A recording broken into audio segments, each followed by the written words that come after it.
जो छोड़ना किसी को नहीं, इग्नोर किसी को नहीं करना है। जैसे केमिस्ट्री में नहीं हुआ है आपका, तो कुछ भी नहीं करना है। ल्यूसेंट देखें रखे हैं, साइंस का बेस्ट है वो। बीपीएससी नहीं, यूपीएससी वाले बच्चे भी उसको फॉलो करते हैं, क्योंकि एनसीईआरटी से चीज़ों को ली गई उसमें। ल्यूसेंट को फॉलो कीजिए केमिस्ट्री के लिए, उसमें टॉपिक्स को जो है वह आइडेंटिफाई कीजिए, कैसे टॉपिक को आइडेंटिफाई किए जाएंगे, कैसे टॉपिक वहाँ पे केमिस्ट्री में हमारे एग्जाम पॉइंट ऑफ व्यू से क्वेश्चंस होते हैं।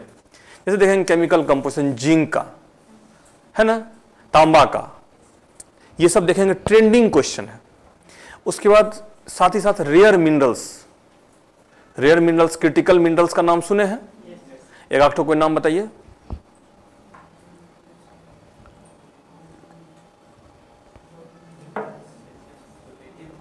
वेरी गुड, बोलो ना।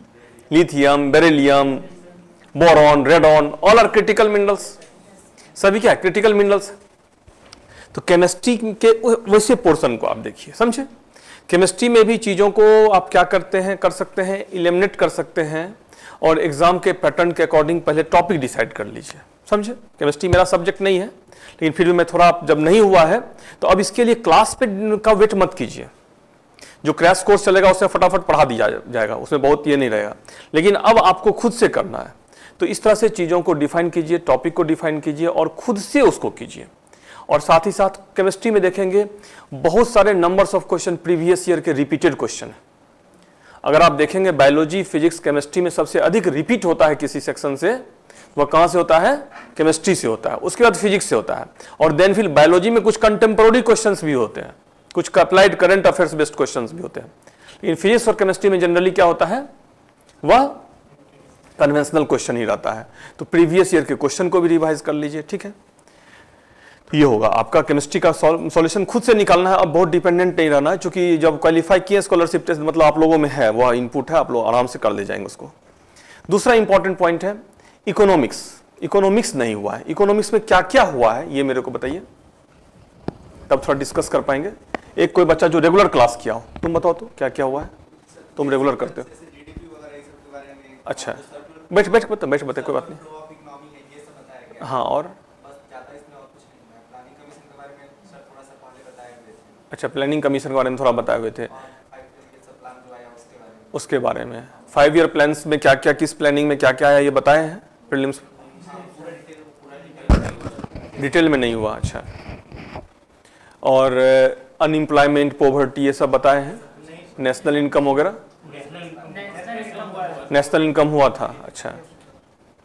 फिस्कल पॉलिसी, इंटरनेशनल ट्रेड, ये सब नहीं हुआ है। बैलेंस ऑफ पेमेंट जानते हैं थोड़ा बहुत, ओके। करंट अकाउंट डेफिसिट क्या होता है? क्या होता है करंट अकाउंट डेफिसिट? चालू खाते का घाटा। हिंदी मीडियम कितने लोग हैं, इंग्लिश मीडियम कितने लोग हैं? हिंदी मीडियम पहले, अच्छा आप लोग हिंदी मीडियम, इंग्लिश मीडियम बाकी लोग हैं, ठीक। तो या तो हिंदी होगा या इंग्लिश होगा, जो हिंदी निकल गया तो इंग्लिश निकल गया है ना।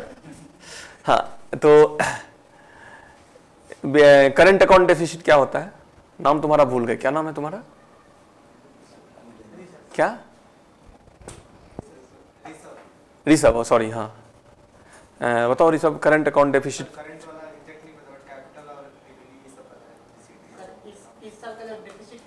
हाँ, किधर से अच्छा, इस साल का जो डेफिसिट है तो पिछले साल का जो इंटरेस्ट हम पे करते हैं ना, तो इस साल का डेफिसिट में उसको ऐड करते तो वही होता है। करंट अकाउंट डेफिसिट जो है वह फिस्कल पॉलिसी का पार्ट है कि इंटरनेशनल ट्रेड का पार्ट है? वेरी गुड, किसका पार्ट है? या इंटरनेशनल ट्रेड का है। यह फिस्कल पॉलिसी का पार्ट ही नहीं है। फिस्कल पॉलिसी में जो आप रेवेन्यू डेफिसिट से समझ रहे हो वो नहीं है। आप समझ रहे हैं आप लोग क्या बोलना चाह रहे हो? Current account deficit and capital deficit both are part of international trade, ठीक है। अब रेवेन्यू करंट अकाउंट डेफिसिट क्या होता है? चालू, नाम हिंदी में इसको कहते हैं चालू खाते का घाटा, CAD, करंट अकाउंट डेफिसिट। चालू मीन्स क्या? जो रेगुलर अकाउंटिंग होता है, एक साल में, एक फिनेंशियल ईयर में जो गुड्स एंड सर्विसेज के ट्रेड हुए हैं उसका ही कैलकुलेशन करंट अकाउंट का पार्ट होता है। और डेफिसिट मीन्स क्या? जितना हम लिए हैं उससे, जितना हम मेरे पास आया है उससे कम हम दिए, या जितना मेरा इनकम हुआ है उससे अधिक मेरा खर्च है। मींस जितना वैल्यू का हमने इंपोर्ट किया है उससे कम वैल्यू का हमने एक्सपोर्ट किया है।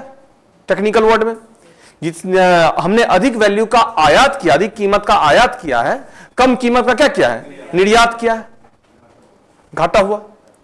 तो करंट अकाउंट डेफिसिट ध्यान रखिएगा, इंटरनेशनल ट्रेड में आप पढ़ेंगे अंतरराष्ट्रीय व्यापार, सब लोग समझना। अभी आज कोई क्लास नहीं, आज हम सिलेबस को केवल डिफाइन करने जा रहे हैं और देखना चाह रहे हैं आप लोग कहां से, जैसे मैंने पूछा ये प्रॉब्लम है तो ऑब्वियसली बात उस प्रॉब्लमेटिक एरिया का तो करेक्ट करना पड़ेगा प्रीलिम्स के लिए।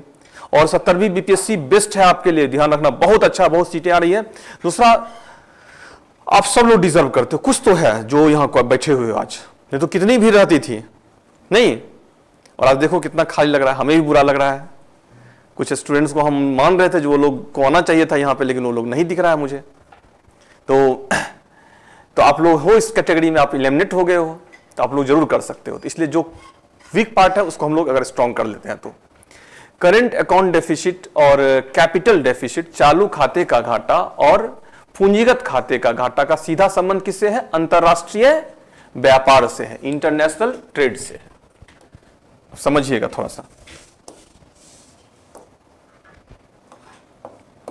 इंटरनेशनल ट्रेड दिख रहा है ना, ब्लैक नहीं दिख रहा है, ऐसा कुछ तो नहीं है, थोड़ा रेड ले लें। मार्कर का साइज कैसे बड़ा होगा,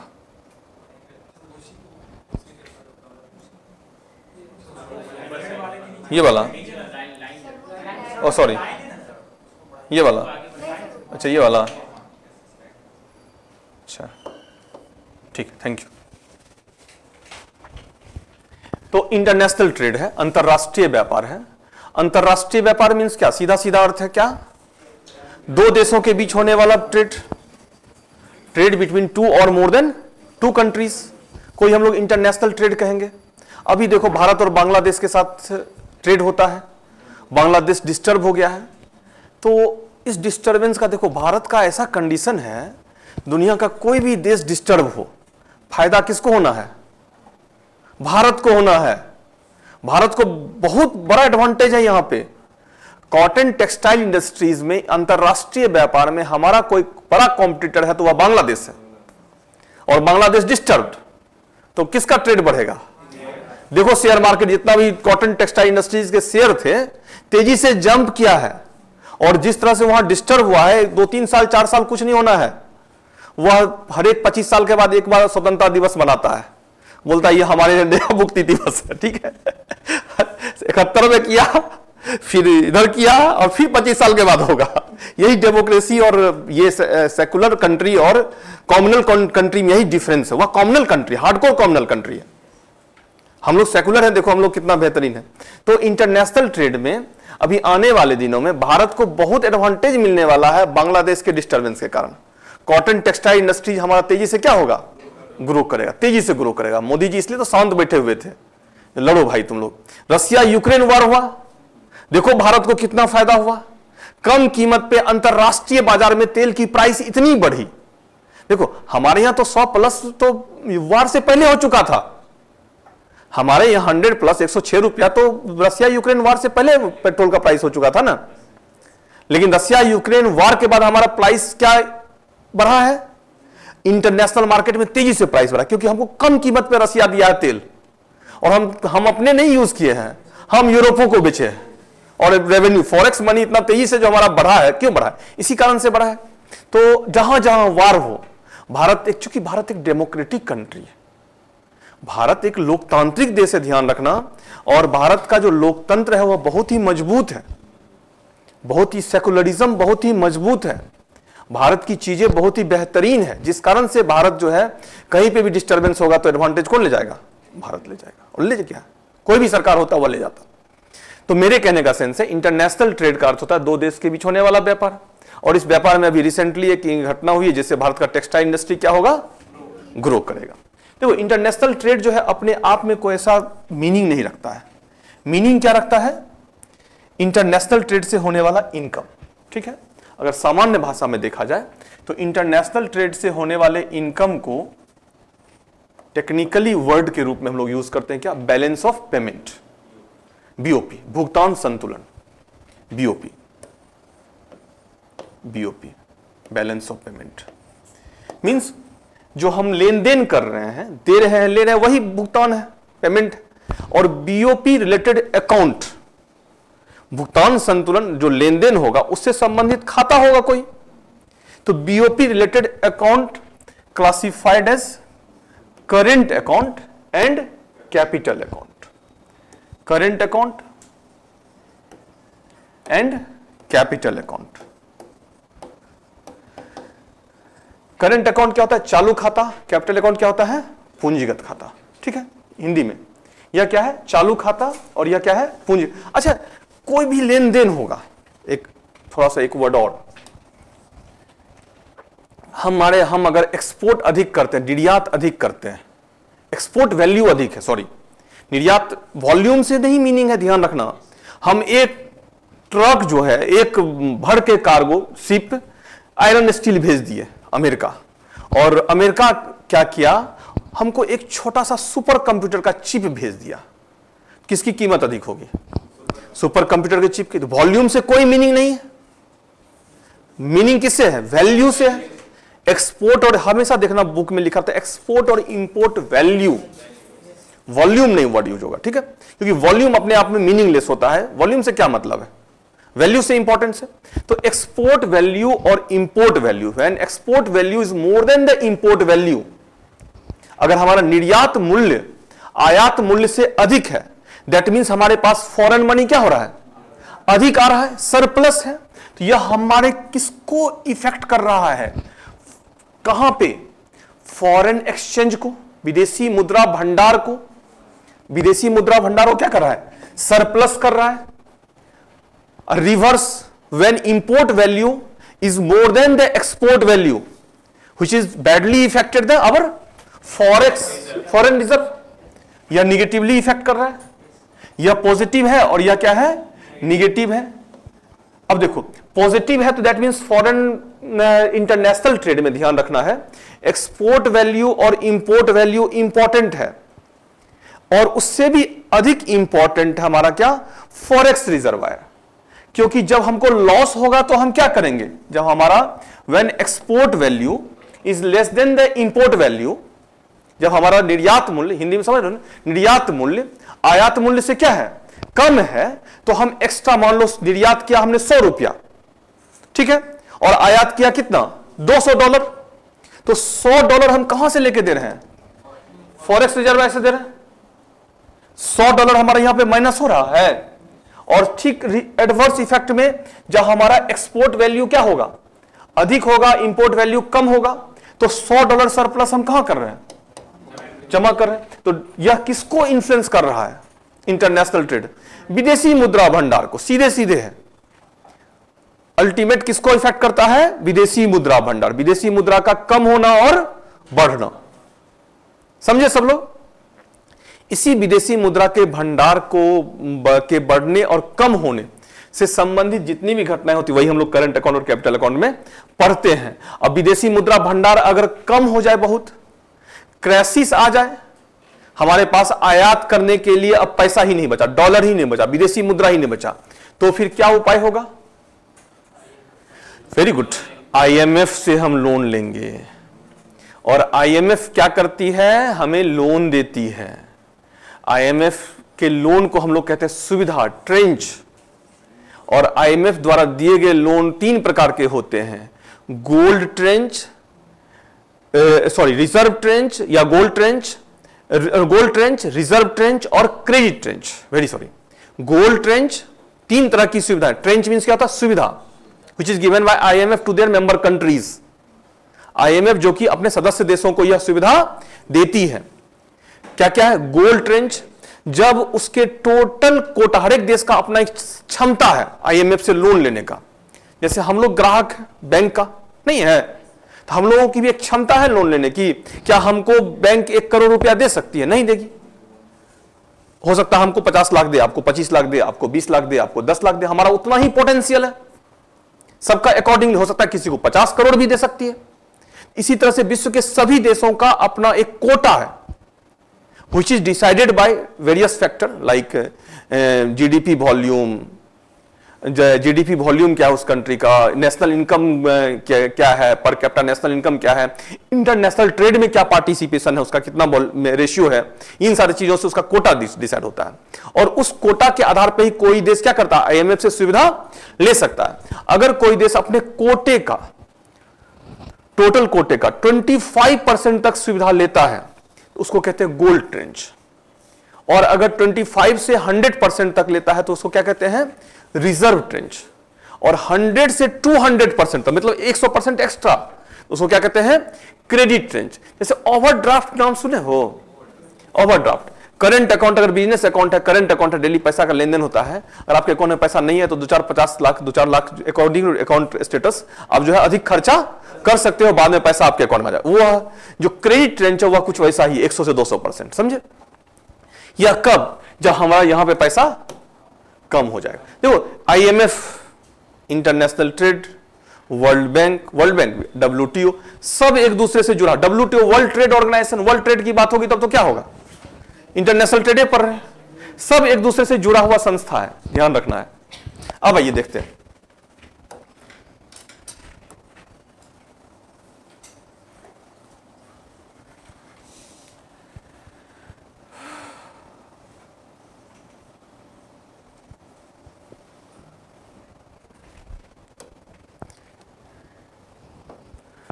करंट अकाउंट और कैपिटल अकाउंट, चालू खाता। करंट अकाउंट का सीधा सीधा अर्थ होता है अगर एक वित्तीय वर्ष में जो लेन देन होते हैं वह कहां रिकॉर्ड होते हैं, करंट अकाउंट में। चालू खाता का संबंध किससे होता है, सिंगल फाइनेंशियल ईयर से होता है, एक वित्तीय वर्ष से होता है, ठीक है। और कैपिटल अकाउंट का किससे होता है, एक से अधिक वित्तीय वर्ष से। सिंपल अर्थ है इसका, चालू खाता और पूंजीगत खाता।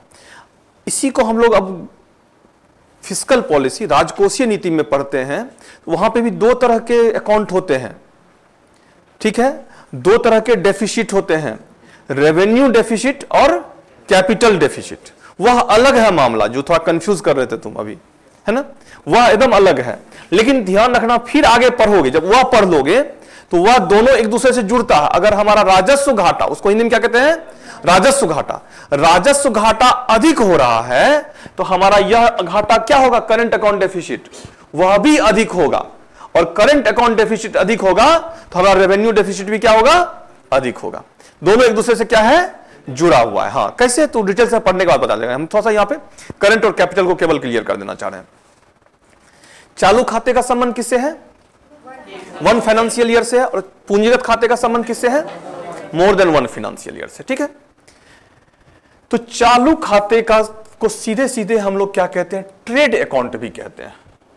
व्यापार का लेन देन 1 साल के लिए नहीं होता है, डेली आना जाना है नहीं, डेली ट्रक इधर से उधर जाता है, उधर से इधर आता है, बांग्लादेश से भारत, भारत से बांग्लादेश, है ना। तो 1 फाइनेंशियल ईयर के लिए है या नहीं है, या क्या है, एक से अधिक फाइनेंशियल ईयर के, इसलिए इसको हम लोग ट्रेड अकाउंट भी कह सकते हैं। क्या कह सकते हैं इसको, ट्रेड अकाउंट। व्यापार खाता भी कहते हैं इसको, नहीं कहते हैं। अब इसमें 2 सेक्शन होता है या 2 प्रकार का होता है, ठीक है। Current account also categorised as visible account और इनविजिबल अकाउंट, समझे। चालू खाता भी 2 प्रकार का होता है, एक होता है विजिबल, दृश्य विजिबल, और दूसरा क्या होता है, इनविजिबल, अदृश्य, इनविजिबल, अदृश्य। विजिबल में क्या होता है, दृश्य में, हाँ, जो गुड्स जिसको हम रिकॉर्ड कर सकते हैं, बंदरगाह पे या बॉर्डर पे जहां पे भी वह ट्रेड होता है, अगर उसको नंबर में हम काउंट कर सकते हैं किसी भी जिस चीज को, तो वह क्या होगा, विजिबल अकाउंट का पार्ट होगा। जैसे वस्तु का देखते हो बॉक्स रहता है, नहीं रहता है, और बॉक्स में कितना, एक बॉक्स में कितना नंबर्स आया है, कितना नंबर्स या ग्लास आया है चाइना से, चीने से आता है, तो हम क्या करते हैं, उसको विजिबल अकाउंट में रखते हैं। इंटरनेशनल ट्रेड बड़ा इंटरेस्टिंग टॉपिक है, जानते हो, इसको लेकर के 2-3 सिनेमा है। एक तो तुम्हारा इसका गुरु मूवी देखे हो, गुरु कौन सा, अभिषेक बच्चन वाला, पुरनका गुरु, ऐश्वर्या राय अभिषेक बच्चन वाला, हाँ। उसमें क्या करता है वह, देखो हो गया। सुनो सुनो सुनो एक बार सुनो, कहानी सुनो ना, कहानी से ही आपका निकलेगा कॉन्सेप्ट।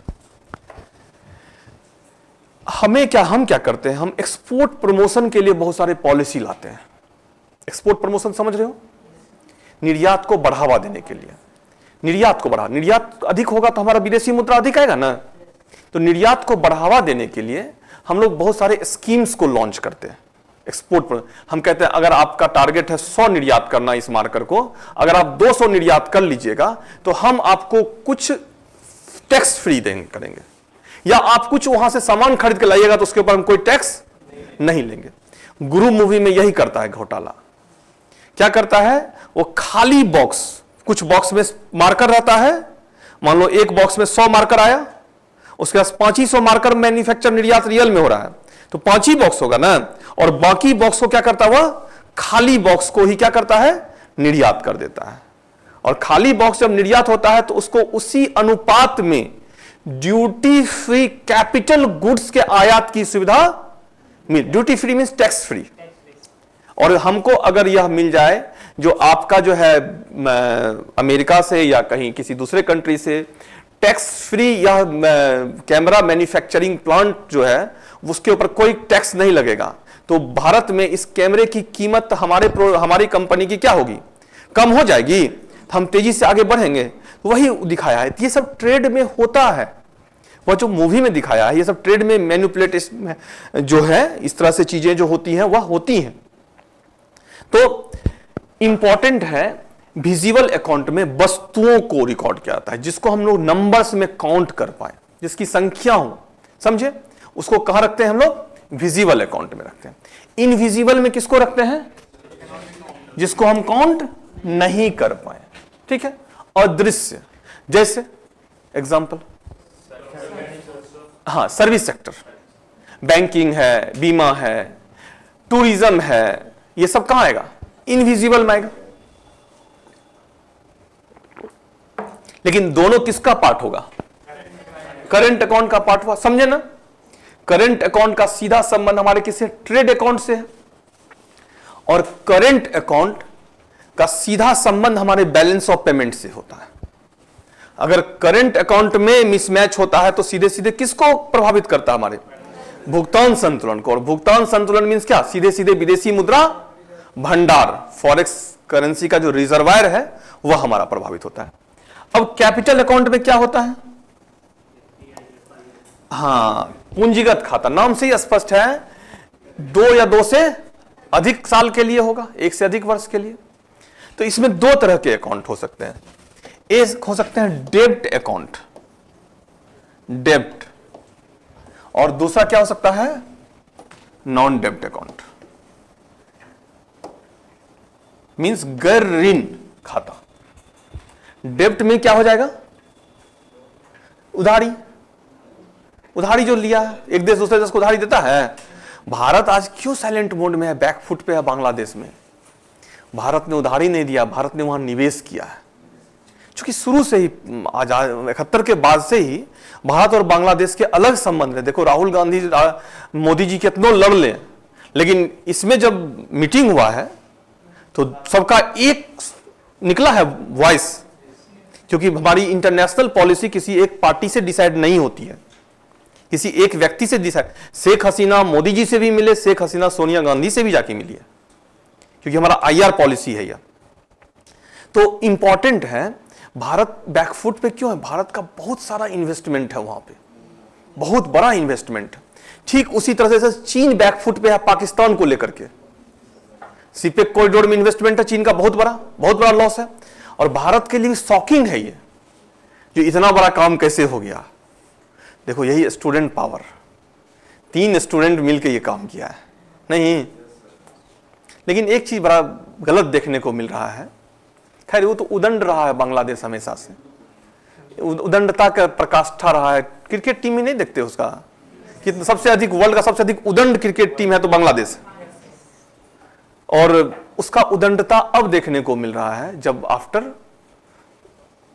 रिवॉल्यूशन, जब क्रांति हुई उसके बाद उसकी उदंडता, वो तो कहीं से भी सिविलाइज समाज में, सभ्य समाज के लिए स्वीकार नहीं है, एकदम नहीं स्वीकार। दूसरा एक चीज और, ये पर्सनल मेरा इंटेंशन है, वहां पे जो माइनॉरिटीज को, और माइनॉरिटीज में पता है कौन है, तो पैसे वाले को कभी परेशानी नहीं है, पैसे वाले को कभी समस्या नहीं होता। पैसे वाले का क्या हो, बिजनेस लॉस होगा, लाइफ का और इसका नहीं लॉस होना है, सब गरीब लोगों का, सब गरीब लोगों का, और बड़े स्केल पे हुआ है, लार्ज स्केल पे हुआ है।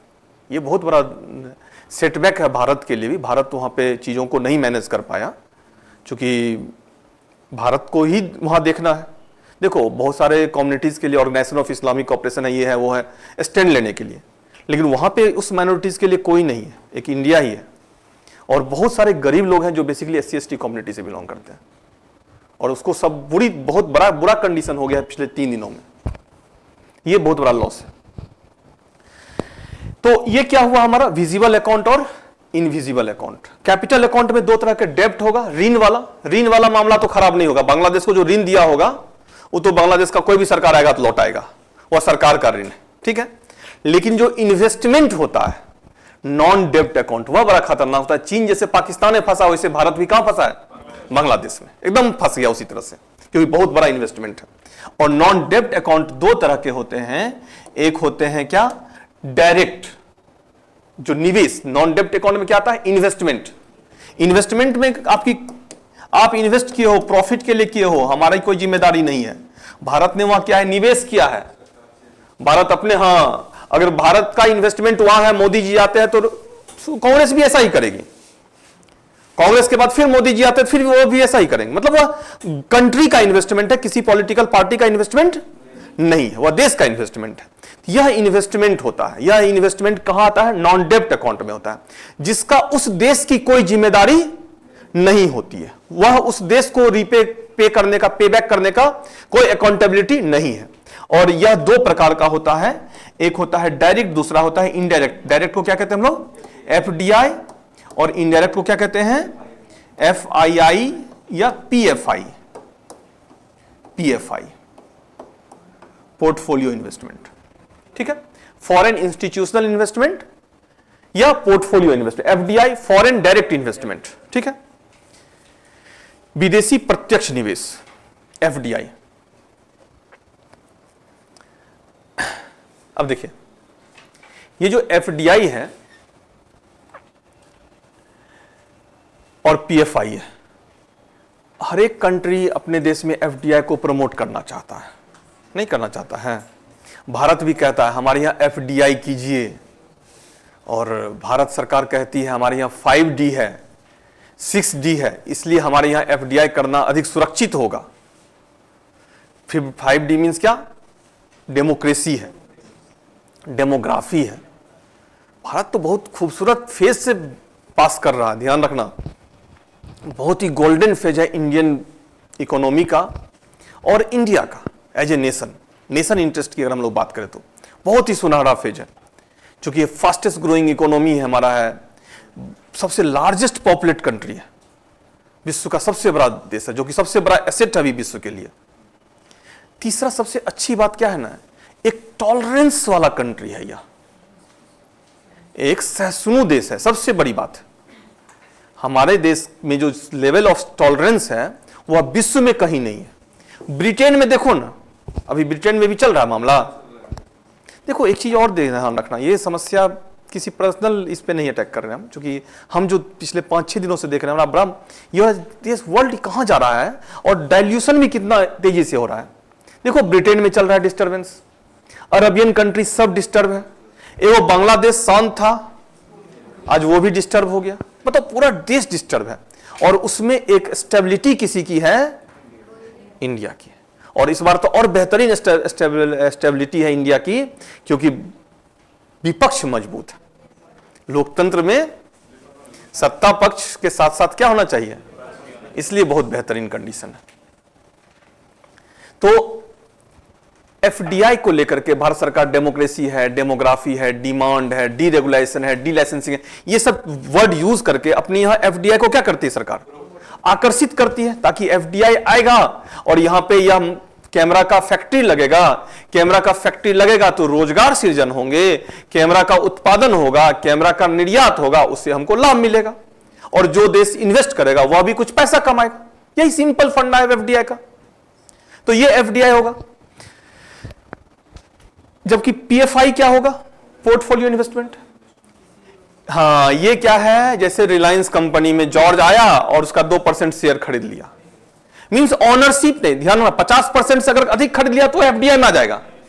ऑनरशिप ट्रांसफर हो गया तो वह 2% शेयर खरीद लिया, 5% खरीद लिया, 10% खरीद लिया, ठीक है, तो वह क्या हुआ? वह इंस्टीट्यूशनल, विदेशी संस्थागत निवेश या portfolio investment. Means share equities के थ्रू होने वाले इन्वेस्टमेंट इनडायरेक्ट इन्वेस्टमेंट कहलाते हैं, which is part of FII, PFI, ठीक है। और जब हम टेक्नोलॉजी मैनेजमेंट, कैपिटल तीनों लेके आते हैं तो वह क्या कहलाता है? एफडीआई कहलाता है, फॉरेन डायरेक्ट इन्वेस्टमेंट। दोनों में अच्छा कौन लग रहा है? एफडीआई लग रहा है अच्छा, हाँ। लेकिन एफडीआई को फिर भी जो है भारत सरकार 100% अलाउ नहीं करती है, पार्ट ऑफ मेंस है, वह डिस्कस करेंगे। क्योंकि एफडीआई जो है वह एफडीआई सेलेक्टिव, गवर्नमेंट कहती है नहीं, सेलेक्टिव क्षेत्र में एफडीआई। रेलवे में कहां 100% एफडीआई? रेलवे में एफडीआई, प्राइवेट कंपनी आने को तैयार है रेलवे में, लेकिन नहीं है। तो एफडीआई जो है सेलेक्टिव होता है। क्यों होता है? तो उसके पीछे बहुत रीजन है। अब देखिए, एफडीआई बेहतर है, मानते हैं। पीएफआई क्या है? पीएफआई के साथ एक वर्ड यूज होता है, हॉट करेंसी। हॉट करेंसी के फॉर्म में होता है। हॉट करेंसी का टेंडेंसी होता है हमेशा प्रॉफिटेबल मार्केट सर्च करता है। जैसे शेयर मार्केट रिलायंस का गिरा, तुरंत वहां से 1 सेकंड लगा शेयर बेचने में, क्लिक किया तुरंत चला गया पाकिस्तान, है ना। तो यह एफआईआई और पीएफआई क्या होता है? यह हॉट करेंसी के फॉर्म में होता है, तप्त मुद्रा हिंदी में कहते हैं इसको, जिसकी फ्लाइंग टेंडेंसी क्या होती है? काफी हाई होती है। और एफडीआई क्या होता है? स्टेबल नेचर का होता है। यह डेवलपमेंट को प्रमोट करता है, इंप्लॉयमेंट क्रिएशन करता है। इसलिए गवर्नमेंट हमेशा ट्राई करती है क्या? एफडीआई अधिक से अधिक हो। एक स्पेसिफिक सेक्टर, जैसे अगर एग्रीकल्चर में कोई कहे एफडीआई करना तो भारत सरकार कहे एकदम आइए, हाँ, मोस्ट वेलकम है। क्योंकि बहुत प्रॉफिटेबल सेक्टर अभी भारत में नहीं है, लेकिन एग्रीकल्चर सेक्टर आने वाले दिनों में 2-4-5 साल के बाद देखना, भारत का सबसे प्रॉफिटेबल सेक्टर होगा। इंटरनेशनल मार्केट में सबसे अधिक अट्रैक्शन का पॉइंट होगा, क्योंकि भारत में एग्रीकल्चर में एफडीआई है ही नहीं अभी तक। और एग्रीकल्चर का सब चीज से हम लोग कॉम्प्रोमाइज कर लें, खाना पीना से कॉम्प्रोमाइज कर सकते हैं? कभी नहीं कर सकते हैं। और एग्रीकल्चर में एफडीआई की बहुत पॉसिबिलिटीज है, और उसमें अपना बिहार टॉप पे होगा, समझे। बिहार के पास बहुत सारा चीज है अभी आने वाले। जैसे अरबियन कंट्री के पास पहले कुछ नहीं था, बहुत गरीब था, पेट्रोल हुआ तो क्या हो गया? अमीर हो गया। वैसे अपने बिहार के पास पहले कुछ नहीं था, धीरे धीरे कुछ हो रहा है। और आने वाले दिनों में इंडिया के टॉप पोजीशन पे कौन रहेगा?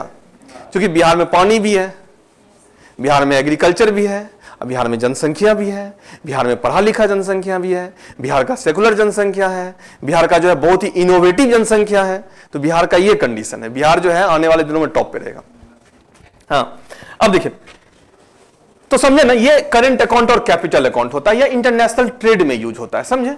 अब हम थोड़ा फिस्कल पॉलिसी में जो रेवेन्यू अकाउंट होता है और कैपिटल अकाउंट होता है, वहां पे रेवेन्यू अकाउंट और कैपिटल अकाउंट वर्ड यूज होता है। दोनों का अर्थ एक ही होता है, ध्यान रखना। उसमें भी 1 साल का ही लेन देन होता है और इसमें भी क्या होता है, लेकिन कॉन्सेप्ट दोनों के अलग अलग है, ठीक है। आइए देखते हैं क्या है वो।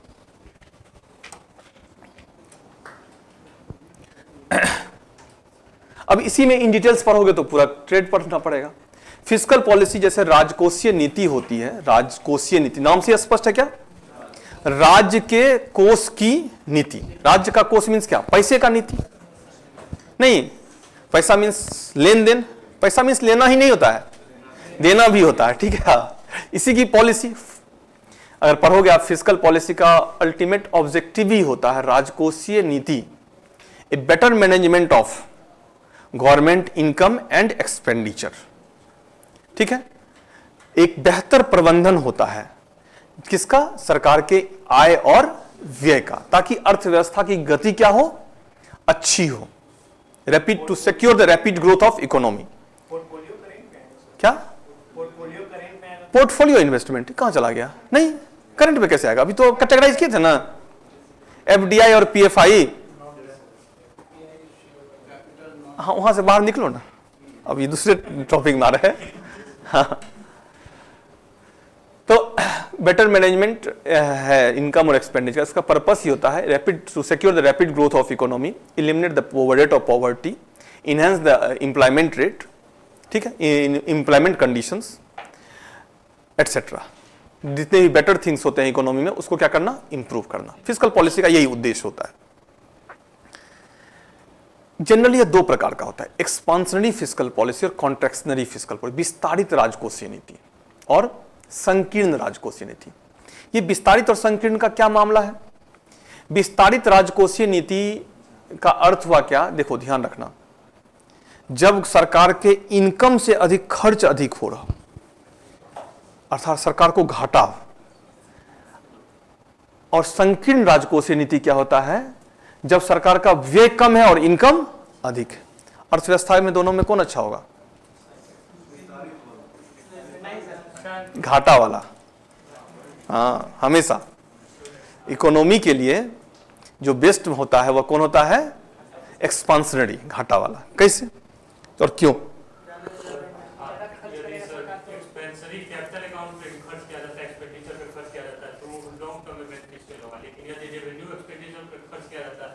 बैठ, अरे तुम लोग ऑफिसर हो भाई। हाँ सर, यदि कैपिटल एक्सपेंडिचर पे यदि एक्सपेंसिव बजट को खर्च किया जाता है तो वो लॉन्ग टर्म में सरकार के लिए बेनिफिशियल होगा सर, लेकिन जब वो रेवेन्यू एक्सपेंडिचर पे खर्च किया जाएगा तो वो लॉन्ग टर्म में सरकार के लिए सर दिक्कत। एकदम सही बोल रहे हैं, ठीक है। लेकिन अभी कैपिटल और रेवेन्यू जो नहीं समझ रहा है उसको समझाने के लिए कैसे बोलेंगे, ऐसा समझो। अंबानी है, अडानी है ना, हजारों हजार करोड़ रुपया इसके ऊपर उधार है। आखिर क्यों उधार है? क्यों यह लोन ले रहा है? खाने पीने का इसको दिक्कत है? यह जितना इसको इनकम हो रहा है उससे अधिक क्या कर रहा है? यह इन्वेस्टमेंट खर्च कर रहा है। ये जो अंबानी, अडानी या जो भी टाटा है, उसके बाद तुम्हारा जितना भी बड़ी बड़ी कंपनियां हैं, छोटी छोटे कंपनी में जो इनकम के कंपेयर में एक्सपेंडिचर उसका क्या होता है? हाई होता है। ठीक यही मामला फिस्कल पॉलिसी में भी बनता है। और जिसका इनकम के कंपेयर में जो लोन नहीं ले रहा है, समझो धीरे धीरे वह बंद हो रहा है, धीरे धीरे उसकी कंपनी क्या हो रही है? बंद हो रही है, वो बाइंड अप होगा, जल्दी ही वो लॉस में जाने वाला है, बाइंड अप होने वाला है। उधारी होना अलग है, लॉस होना अलग, दोनों ही चीजें अलग अलग है। अब समझिएगा, एक्सपांशनरी फिस्कल पॉलिसी जो है वह इकोनॉमी के बेटर कंडीशन को इंडिकेट करता है, बेहतर स्थिति को। और कॉन्ट्रैक्शनरी फिस्कल पॉलिसी जिस कंट्री ने अडॉप्ट किया, समझो उस कंट्री में कुछ प्रॉब्लम चल रहा है, ठीक है। There are two types of fiscal policy, expansionary and contractionary. Expansionary fiscal policy represent government expenditure is higher than the government income, either revenue expenditure और कैपिटल एक्सपेंडिचर। यहां पे उसका एक्सप्लेनेशन हमारे पास नहीं है, ठीक है। और कॉन्ट्रैक्शनरी फिस्कल पॉलिसी क्या होता है?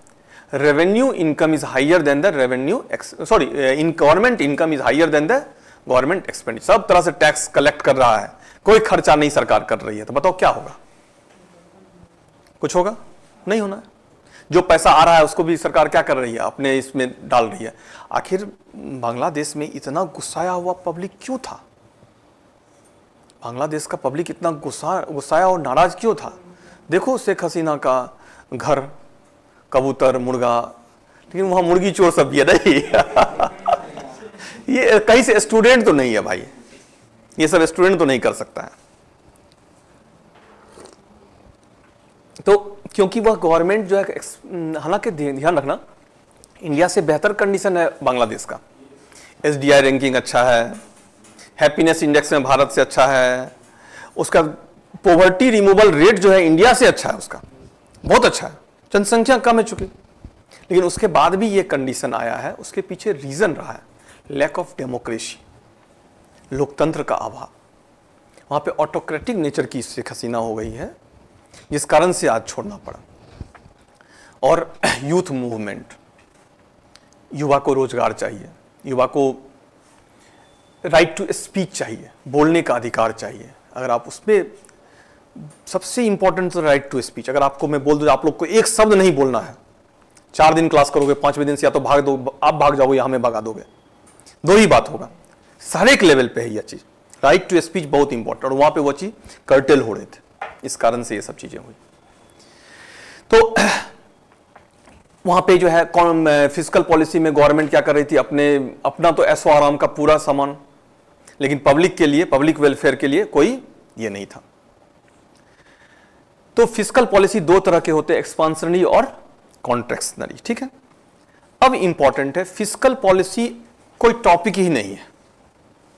फिस्कल पॉलिसी नाम का कोई ऐसा पॉलिसी है ही नहीं सरकार का। तो सरकार का पॉलिसी क्या है, बजट नहीं है, गवर्नमेंट बजटिंग, और fiscal policy represent by government budget. और हमारा टॉपिक क्या होता है, इसलिए बजट होता है, बजट। अब आप लोग इकोनॉमिक्स में कोई टॉपिक पढ़ के जाइए ना जाइए, बजट के कॉन्सेप्चुअल चीजों को पढ़ लीजिए, इकोनॉमिक सर्वे को पढ़ लीजिए, और इस बार का बजटरी एलोकेशन पढ़ लीजिए। अब इंटरिम वाला नहीं पूछेगा,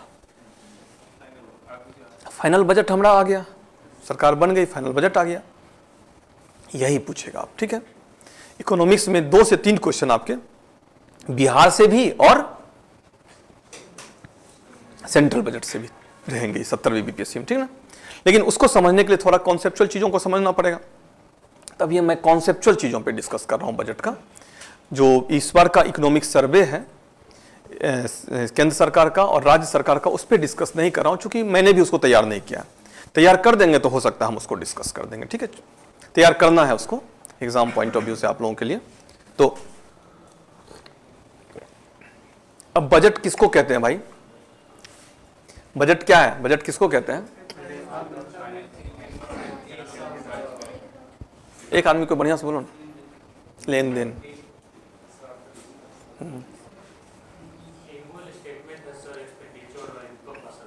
हाँ, बजट कहाँ मेंशन है? नहीं, बजट वर्ड कहीं है ही नहीं, समझे। आर्टिकल 112 क्या कहता है, government introduce there financial statement on parliament floor at the starting of financial year. नहीं, सरकार अपना वित्तीय विवरण सदन की पटल पर वित्तीय वर्ष के प्रारंभ में क्या करवाएगी, पेश करेगी। यही बजट है और कुछ भी नहीं है। नहीं, ध्यान रखिएगा, बजट हमारे संविधान में BUDGET कहीं लिखा हुआ नहीं है, ठीक है। क्या लिखा हुआ है, एनुअल फिनेंशियल स्टेटमेंट, आर्टिकल 112। अब इंटरिम बजट, अंतरिम बजट क्या होता है और मेन बजट क्या होता है?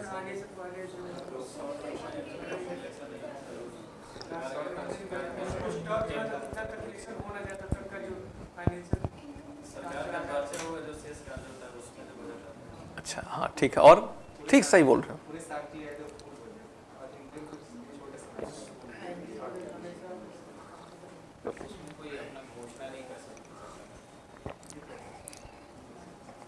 कहाँ फालतू चीज जा रहा, सही बोल रहा है। शॉर्ट ड्यूरेशन का जब सरकार का टेन्योर पूरा होना हो, नया चुनाव आना है, तो उस बीच में खर्च चलाने के लिए ध्यान रखना, पैसा पार्लियामेंट्री अप्रूवल के लिए 1 रुपया नहीं निकल सकता है। संसदीय अनुमोदन के भारत सरकार के खजाना से 1 रुपया मोदी जी निकाल नहीं सकते। इसको लालू जी कितना आसान भाषा में समझाए थे पता है? नहीं, मोदी जी आए थे, 2000 करोड़ दे दूं, 3000 करोड़ दे दूं, 4000 करोड़, लो 6000 करोड़ दे दिया। इसको कोई एकदम मत लेना, ठीक है, ये सिर्फ फन के लिए। तो ये गए, इन्होंने क्या किया, इन्होंने अपनी भाषा में, देखो इनके समझाने का तरीका, इसलिए तो पॉपुलैरिटी है, इनके समझाने का तरीका अपनी भाषा में इन्होंने कहा, भारत सरकार के खजाना से 1 रुपया भी मोदी जी लेके नहीं देते, तो अपने बाबूजी घर से ला कितना पैसा देंगे? ये झूठ बोलता है। मतलब इस तरह के स्टेटमेंट, देखो पब्लिक के बीच, पब्लिक की भाषा में बात करने से जो होता है चीजें ये होती हैं।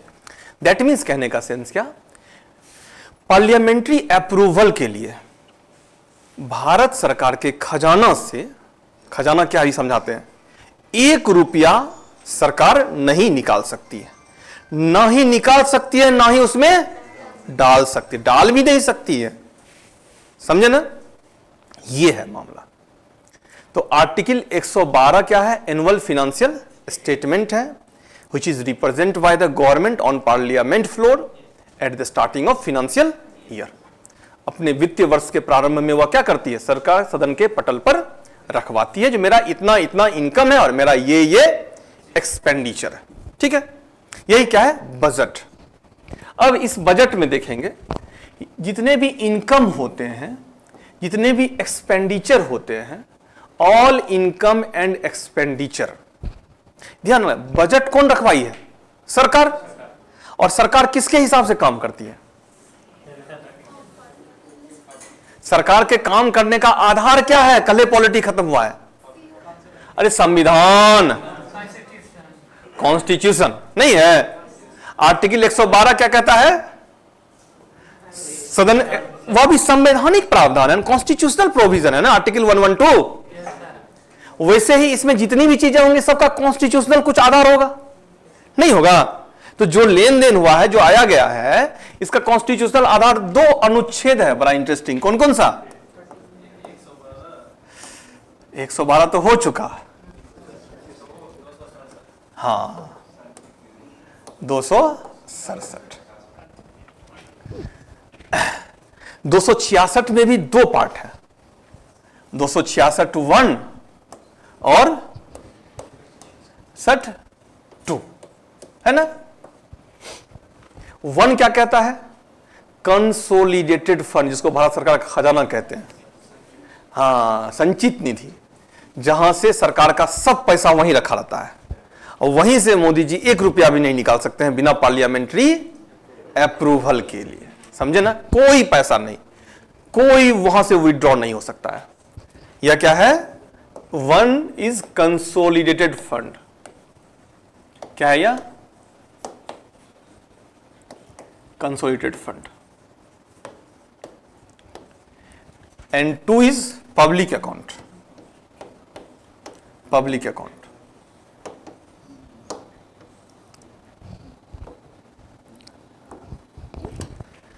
समझे? हिंदी में इसको क्या कहते हैं? संचित निधि। All income and expenditure are made by this fund. ठीक है, जितने भी आय और व्यय होंगे वह किससे होंगे? Related with consolidated fund. ठीक है, इसमें से कोई भी अमाउंट बिना पार्लियामेंट्री अप्रूवल के भारत सरकार नहीं निकाल सकती है, ना इसमें डाल सकती है। इसलिए देखो, नया टैक्स भी लगता है, उसके लिए पार्लियामेंट्री अप्रूवल चाहिए। जीएसटी विधेयक लाना पड़ा, टैक्स रिफॉर्म विधेयक था, जो नया टैक्स है यह, तो ना निकाल सकती है ना ही डाल सकती। Main account of government.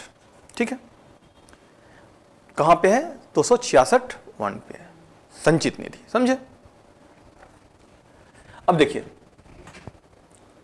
Consolidated fund है यह, क्या है यह? संचित निधि है। सब पैसा यहां पे क्या है? जमा है। सरकार को निकालने के लिए क्या करना होगा? संसद से अनुमति लेना होगा, पार्लियामेंट। सबको कहोगे सरकार भी तो संसदीय है, नहीं है? नहीं है।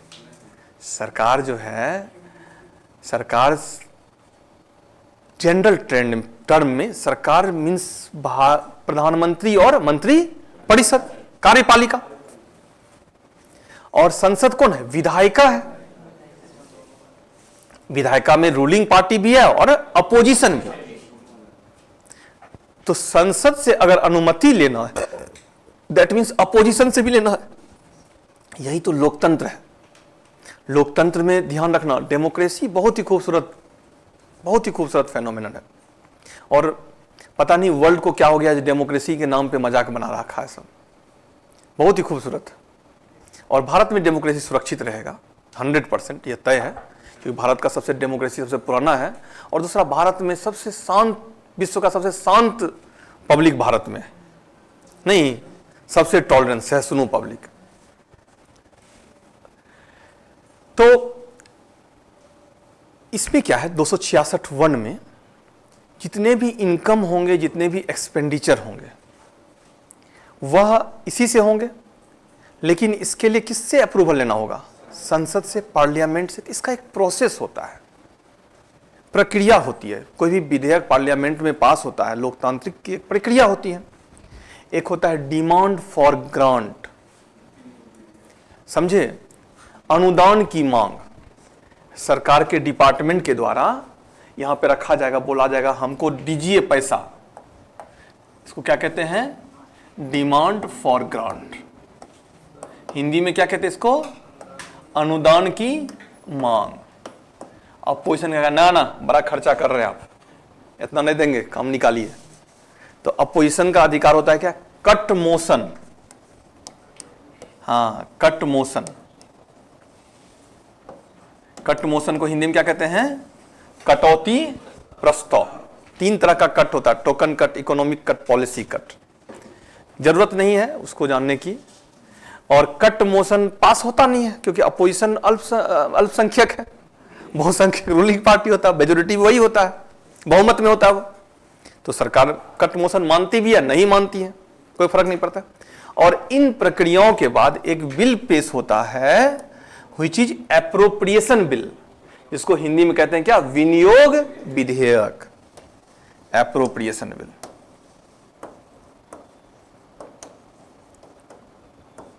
और यह एप्रोप्रिएशन बिल जब पास होगा तभी जाकर के संचित निधि से पैसा निकाल सकता है ना। आके ऐसे नहीं बोल देना से 4,000 5,000 करोड़ दे दूं और पैसा लेके दे दिया, ऐसा है ही नहीं। यह लोकतांत्रिक प्रोविजन है ही नहीं जी कोई भी है। हाँ, जैसे इस बार बिहार को अलग से फंड दिया गया है। कब दिया गया है? During the budget. बजट के समय में दिया अलग से फंड, विशेष राहत। तो इंपॉर्टेंट है, यह पूरा का पूरा डेमोक्रेटिक फेनोमेनन है। यहां से कोई भी सरकार जो है किसी भी कीमत पर अगर यहां से विड्रॉ करता है विदाउट पार्लियामेंट्री अप्रूवल, तो वह अनकॉन्स्टिट्यूशनल माना जाएगा और संवैधानिक माना जाएगा, ठीक है, और वह गैर कानूनी होगा, समझे ना। तो संचित निधि कहां है? 266 ए में है, 1 में है। मेन अकाउंट है भारत सरकार का, सब लेन देन यहीं से होगा। और सब लेन देन के लिए किससे अप्रूवल चाहिए होगा? लेकिन ध्यान रखना, यहां पे कुछ एक्सेप्शन भी है। जैसे राष्ट्रपति को सैलरी देना है, हाँ, संचित निधि से। जज को सैलरी देना है, सुप्रीम कोर्ट जज, उसके लिए, हाँ, उसके लिए अप्रूव हाई कोर्ट में जो है स्टेट गवर्नमेंट का होगा, ठीक है। हाँ, ध्यान रखिएगा, उसके लिए किसी के अप्रूवल की जरूरत नहीं है, समझे ना। जो कॉन्स्टिट्यूशनल हेड हैं उनके सैलरी, जो उनके भत्ते होते हैं, इन सब चीजों के लिए किसी भी अप्रूवल की जरूरत नहीं है। बाकी जितना भी है, प्रेसिडेंट से लेकर के चपरासी तक का सैलरी कहां से निकलेगा? संचित निधि से निकलेगा, समझे ना। केंद्र में केंद्र संचित निधि से, राज्य में राज्य संचित निधि, समझे। उसके बाद पब्लिक अकाउंट क्या होता है? पब्लिक क्या बोले? डिजास्टर मैनेजमेंट, आपदा वाला यहां से निकलता है, कंटिजेंसी फंड से। हालांकि कंटिजेंसी फंड को जो है ये कर दिया गया है, उसमें चेंज लाया गया है, लेकिन जो है ध्यान रखिएगा, इसी में जो है संचित निधि में अब क्या किया गया है, जैसे कुछ ऐसे एक्सेप्शनल फंड रख दिया जाता है वहां पे, जो कि आपको विशेष परिस्थिति में। प्रधानमंत्री राहत कोष योजना है, वह अलग है, इन सब फंडों से अलग है। एक चीज और ध्यान रखिएगा, संचित निधि में जो पैसा होता है वह स्टेट के साथ शेयर करना ही पड़ेगा। जो पैसा संचित निधि में नहीं रखा जाता है वह स्टेट के साथ शेयर सरकार कर भी सकती है और नहीं भी कर सकती है। सब जब इन डिटेल्स जाएंगे तो हम थोड़ा सा एक ओवरलुक देना चाह रहे हैं, समझे, बहुत डिटेल्स में नहीं जा रहे हैं। पब्लिक अकाउंट में हम लोगों का पैसा होता है सरकार के पास जमा, और सरकार कुछ समय के बाद क्या करती है? हमें बैक करती है। कैसे होता है जमा? All post office deposit. Post office में जितने भी डिपॉजिट होते हैं वह कहां होते हैं? केंद्र सरकार का है। प्रोविडेंट फंड का पैसा नहीं, ट्रेजरी बिल, जितना भी सेंट्रल गवर्नमेंट बेस्ड शेयर्स हैं, बॉन्ड्स हैं, वो सब कहां होता है? पब्लिक अकाउंट में, ठीक है। और तीसरा होता है कौन सा? आकस्मिक निधि 267 में, जो आकस्मिक टाइम पीरियड के लिए होता है। ये मेन अकाउंट हमारा कौन सा है? संचित निधि है। अब देखो, ये जो निधि के साथ साथ अब तो बजट है। बजट का यह कॉन्स्टिट्यूशनल एस्पेक्ट था। बजट में हमने बोला लेना भी है और देना भी है। इनकम, आय और व्यय की बात हो रही है। वहां पे भी यही हो रहा था। इंटरनेशनल ट्रेड में इंपोर्ट और इंपोर्ट में क्या हो रहा है, आयात जब हम खरीदते हैं तो कुछ देते हैं ना, व्यय हो रहा है हमारा, आउटफ्लो ऑफ फॉरेन करेंसी। और एक्सपोर्ट करते हैं तो क्या होता है हमारा, इनफ्लो ऑफ होता है ना। वहां पे भी ऐसा ही कुछ मामला है, लेकिन वहां पे विदेशी मुद्रा का मामला होता है। अंतर समझना, दोनों में कंफ्यूजन होता है। अब देखिए, यहां पे इनकम है और यहां पे क्या है, एक्सपेंडिचर। इसी का एक्सप्लेनेशन बजट है, इनकम और एक्सपेंडिचर, आय और व्यय। इनकम को दो पार्ट में बांटा जाता है। जो भी गवर्नमेंट के इनकम होते हैं वह दो प्रकार के होते हैं। एक होता है क्या, रेवेन्यू इनकम। क्या बोले, इसको हिंदी में क्या कहते हैं, राजस्व आय। और दूसरा क्या होता है, कैपिटल इनकम। इसको हिंदी में क्या कहते हैं, पूंजीगत आय। क्या, हाँ, पूंजीगत प्राप्ति, कैपिटल गेन लिखते हैं, कैपिटल रिसिप्ट लिखते हैं। बेसिकली इनकम तो है नहीं है, इसलिए इनकम एग्जैक्ट टेक्निकल वर्ड, सही वर्ड भी नहीं। आप कॉमर्स में पढ़ोगे तो कैपिटल गेन लिखा रहता है। हाँ, कैपिटल रिसिप्ट, प्राप्ति, पूंजीगत प्राप्ति, प्राप्त हुआ है, इनकम नहीं है। दोनों में डिफरेंस क्या है, क्या डिफरेंस होगा दोनों में, एक शॉर्ट टर्म एक लॉन्ग टर्म, हाँ कह सकते हो, एक वन और एक मोर देन वन, लेकिन यह फंडामेंटल डिफरेंस नहीं है। क्या,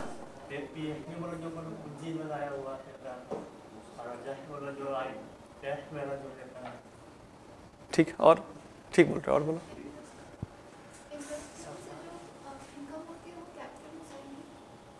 ठीक बोल रहे हो, रेवेन्यू में आएंगे पीछे से।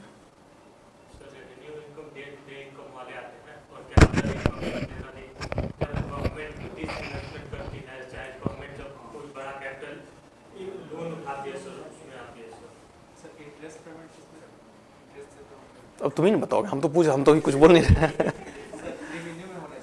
अच्छा, होना चाहिए, बोलो ना, ठीक है। तो इंटरेस्ट पेमेंट रेवेन्यू में हम तुम्हारा बात मान लेते हैं। और बोलो, सरकार की देनदारी और लेनदारी। हाँ, देनदारी कहाँ होगा, सही बोल रहे हो, बोल। अच्छा, एक इसमें कितने लोग ऐसे हैं, कुछ लोग नया फेस भी था, जो पहला क्लास मेरा कर रहे हैं, हाथ उठाइए, 1 2, तुम पहला कर रही हो, अच्छा 2 3, हाथ उठाओ, बढ़िया, डर लग रहा है, खाना नहीं खाए हो, बढ़िया सा पूरा हाथ देखो, फिर भी नहीं उठ रहा है। 1 2 3 4, 4 लोग है ना, बाकी लोग तो किए ही होंगे, ज्योग्राफी पढ़ाए थे। हाँ, हाँ। थोड़ा पॉलिटी भी पढ़े थे, अगर भाग गए थे बीच में, नहीं ऐसे आते जाते चलेगा। ऑनलाइन सपोर्ट कुछ कुछ देंगे हम लोग, जैसे पहले दे रहे थे ना। हाँ, जल्दी 1 से 2 दिन के अंदर स्टार्ट करने वाले हैं, ठीक है। वो ऑलरेडी सब्सक्राइब्ड है, हाँ, वहीं से आएगा, नहीं है, अच्छा तो दे देंगे, तो उसका सब रात में ऑनलाइन सपोर्ट देंगे, ठीक है ना। अब देखिए, रेवेन्यू इनकम और कैपिटल गेन क्या होता है, इसका फंडामेंटल डिफरेंस समझिए, सबसे इंपॉर्टेंट है। इस डिफरेंस को समझ जाएंगे तो कौन सा इनकम किस में आएगा, या और आसानी से आप उसको आइडेंटिफाई कर लेंगे, ठीक है। Revenue income are all those income, ठीक है। राजस्व आय वो सभी प्रकार के आय which has do not increase government liabilities or don't reduce government assets, ठीक है। neither increase government liabilities nor reduce government assets, वह ना तो सरकार के उत्तरदायी में वृद्धि लाता हो और ना ही सरकार के परिसंपत्ति में कमी लाता हो। समझे? जैसे अगर हम काम कर रहे हैं, जो एक वर्ड यूज किया था, डे टू डे की एक्टिविटी से होने वाला इनकम, परफेक्ट वर्ड था। अगर हम कुछ काम कर रहे हैं तो उसके बदले में हमें कुछ इनकम मिल रहा है, नहीं है, तो क्या उससे हमारी कोई जिम्मेदारी बढ़ी है? आगे कमिंग डेज में कुछ लौटाना है हम उसको? नहीं। लेकिन अगर हम कुछ अपना बेचें तो हमारा एसेट क्या होगा? घट जाएगा। घट जाएगा? नहीं घट जाएगा। कुछ अपने एसेट सेल करें या किसी से उधारी लें, डेली चलेगा, अरे मेरा पैसा लौटाओ, नहीं, जिम्मेदारी बढ़ जाएगी। तो रेवेन्यू इनकम वैसा इनकम नहीं है। Revenue income are all those income which has neither increase government liabilities और nor reduce government assets। ठीक है? सरकार के ना तो परिसंपत्ति में कोई कमी लाए और ना ही सरकार के उत्तरदायी में वृद्धि लाए। समझे? मींस जो हम काम कर रहे हैं उसके बदले जो इनकम हो रहा है, all are considered as revenue income. Revenue income categorised as tax income. एक क्या है? टैक्स इनकम है, और दूसरा क्या है? Non tax income. एक कर से होने वाला आय, कर जितना है सब आएगा। नॉन टैक्स में क्या है? जो बोला था क्या? Interest payment. अगर भारत सरकार किसी को लोन दे रखी है तो उसके ऊपर इंटरेस्ट मिल रहा है सरकार को ना, ब्याज मिल रहा है, तो क्या उससे सरकार के परिसंपत्ति में कोई कमी है? उत्तरदायी में कोई वृद्धि है? वह यहां आएगा नहीं। Interest receiving by government on lending amount either in domestic area और इन इंटरनेशनल मार्केट। अंतरराष्ट्रीय बाजार और घरेलू बाजार में जो लोन दे रखी है सरकार, उसके ऊपर जो ब्याज मिलता है वह कहां आएगा? नॉन टैक्स में, नहीं, गैर कर आय में आएगा। उसके बाद सरकार कुछ टैरिफ लेती है, नहीं लेती है, शुल्क लगाती है, ये सब कहां आएगा? ये सब नॉन टैक्स में आएगा। ठीक है? अब कैपिटल गेन क्या होगा? कैपिटल इनकम ठीक उसका उल्टा होगा। आइदर इंक्रीज गवर्नमेंट लायबिलिटीज और रिड्यूस गवर्नमेंट एसेट्स। या तो हमने उधारी ले लिया या जो है कुछ बेच दिया। नहीं, बेच दिया तो हमारी परिसंपत्ति क्या हो गई? कम हो गई। उधारी ले लिया तो फिर तुमको लौटाना है ना? तो वही क्या होगा? Capital gain. अब amount comes from this investment कहां आएगा? कहां आएगा? कैपिटल सिंपल सा है। विनिवेश, विनिवेश मीन्स क्या? घटा, हमारा निवेश कम हो गया, परिसंपत्ति कम हो गई, पैसा आया तो कहां हो? क्या, कौन सा पैसा होगा वो? Capital gain. पब्लिक अकाउंट, अभी जो 2 दिन पहले देखे थे, पब्लिक अकाउंट देखे थे, यह कहां आएगा? कैपिटल गेन में क्यों? लौटाना है? नहीं। अच्छा, इंटरेस्ट आया कहां? रेवेन्यू इनकम में।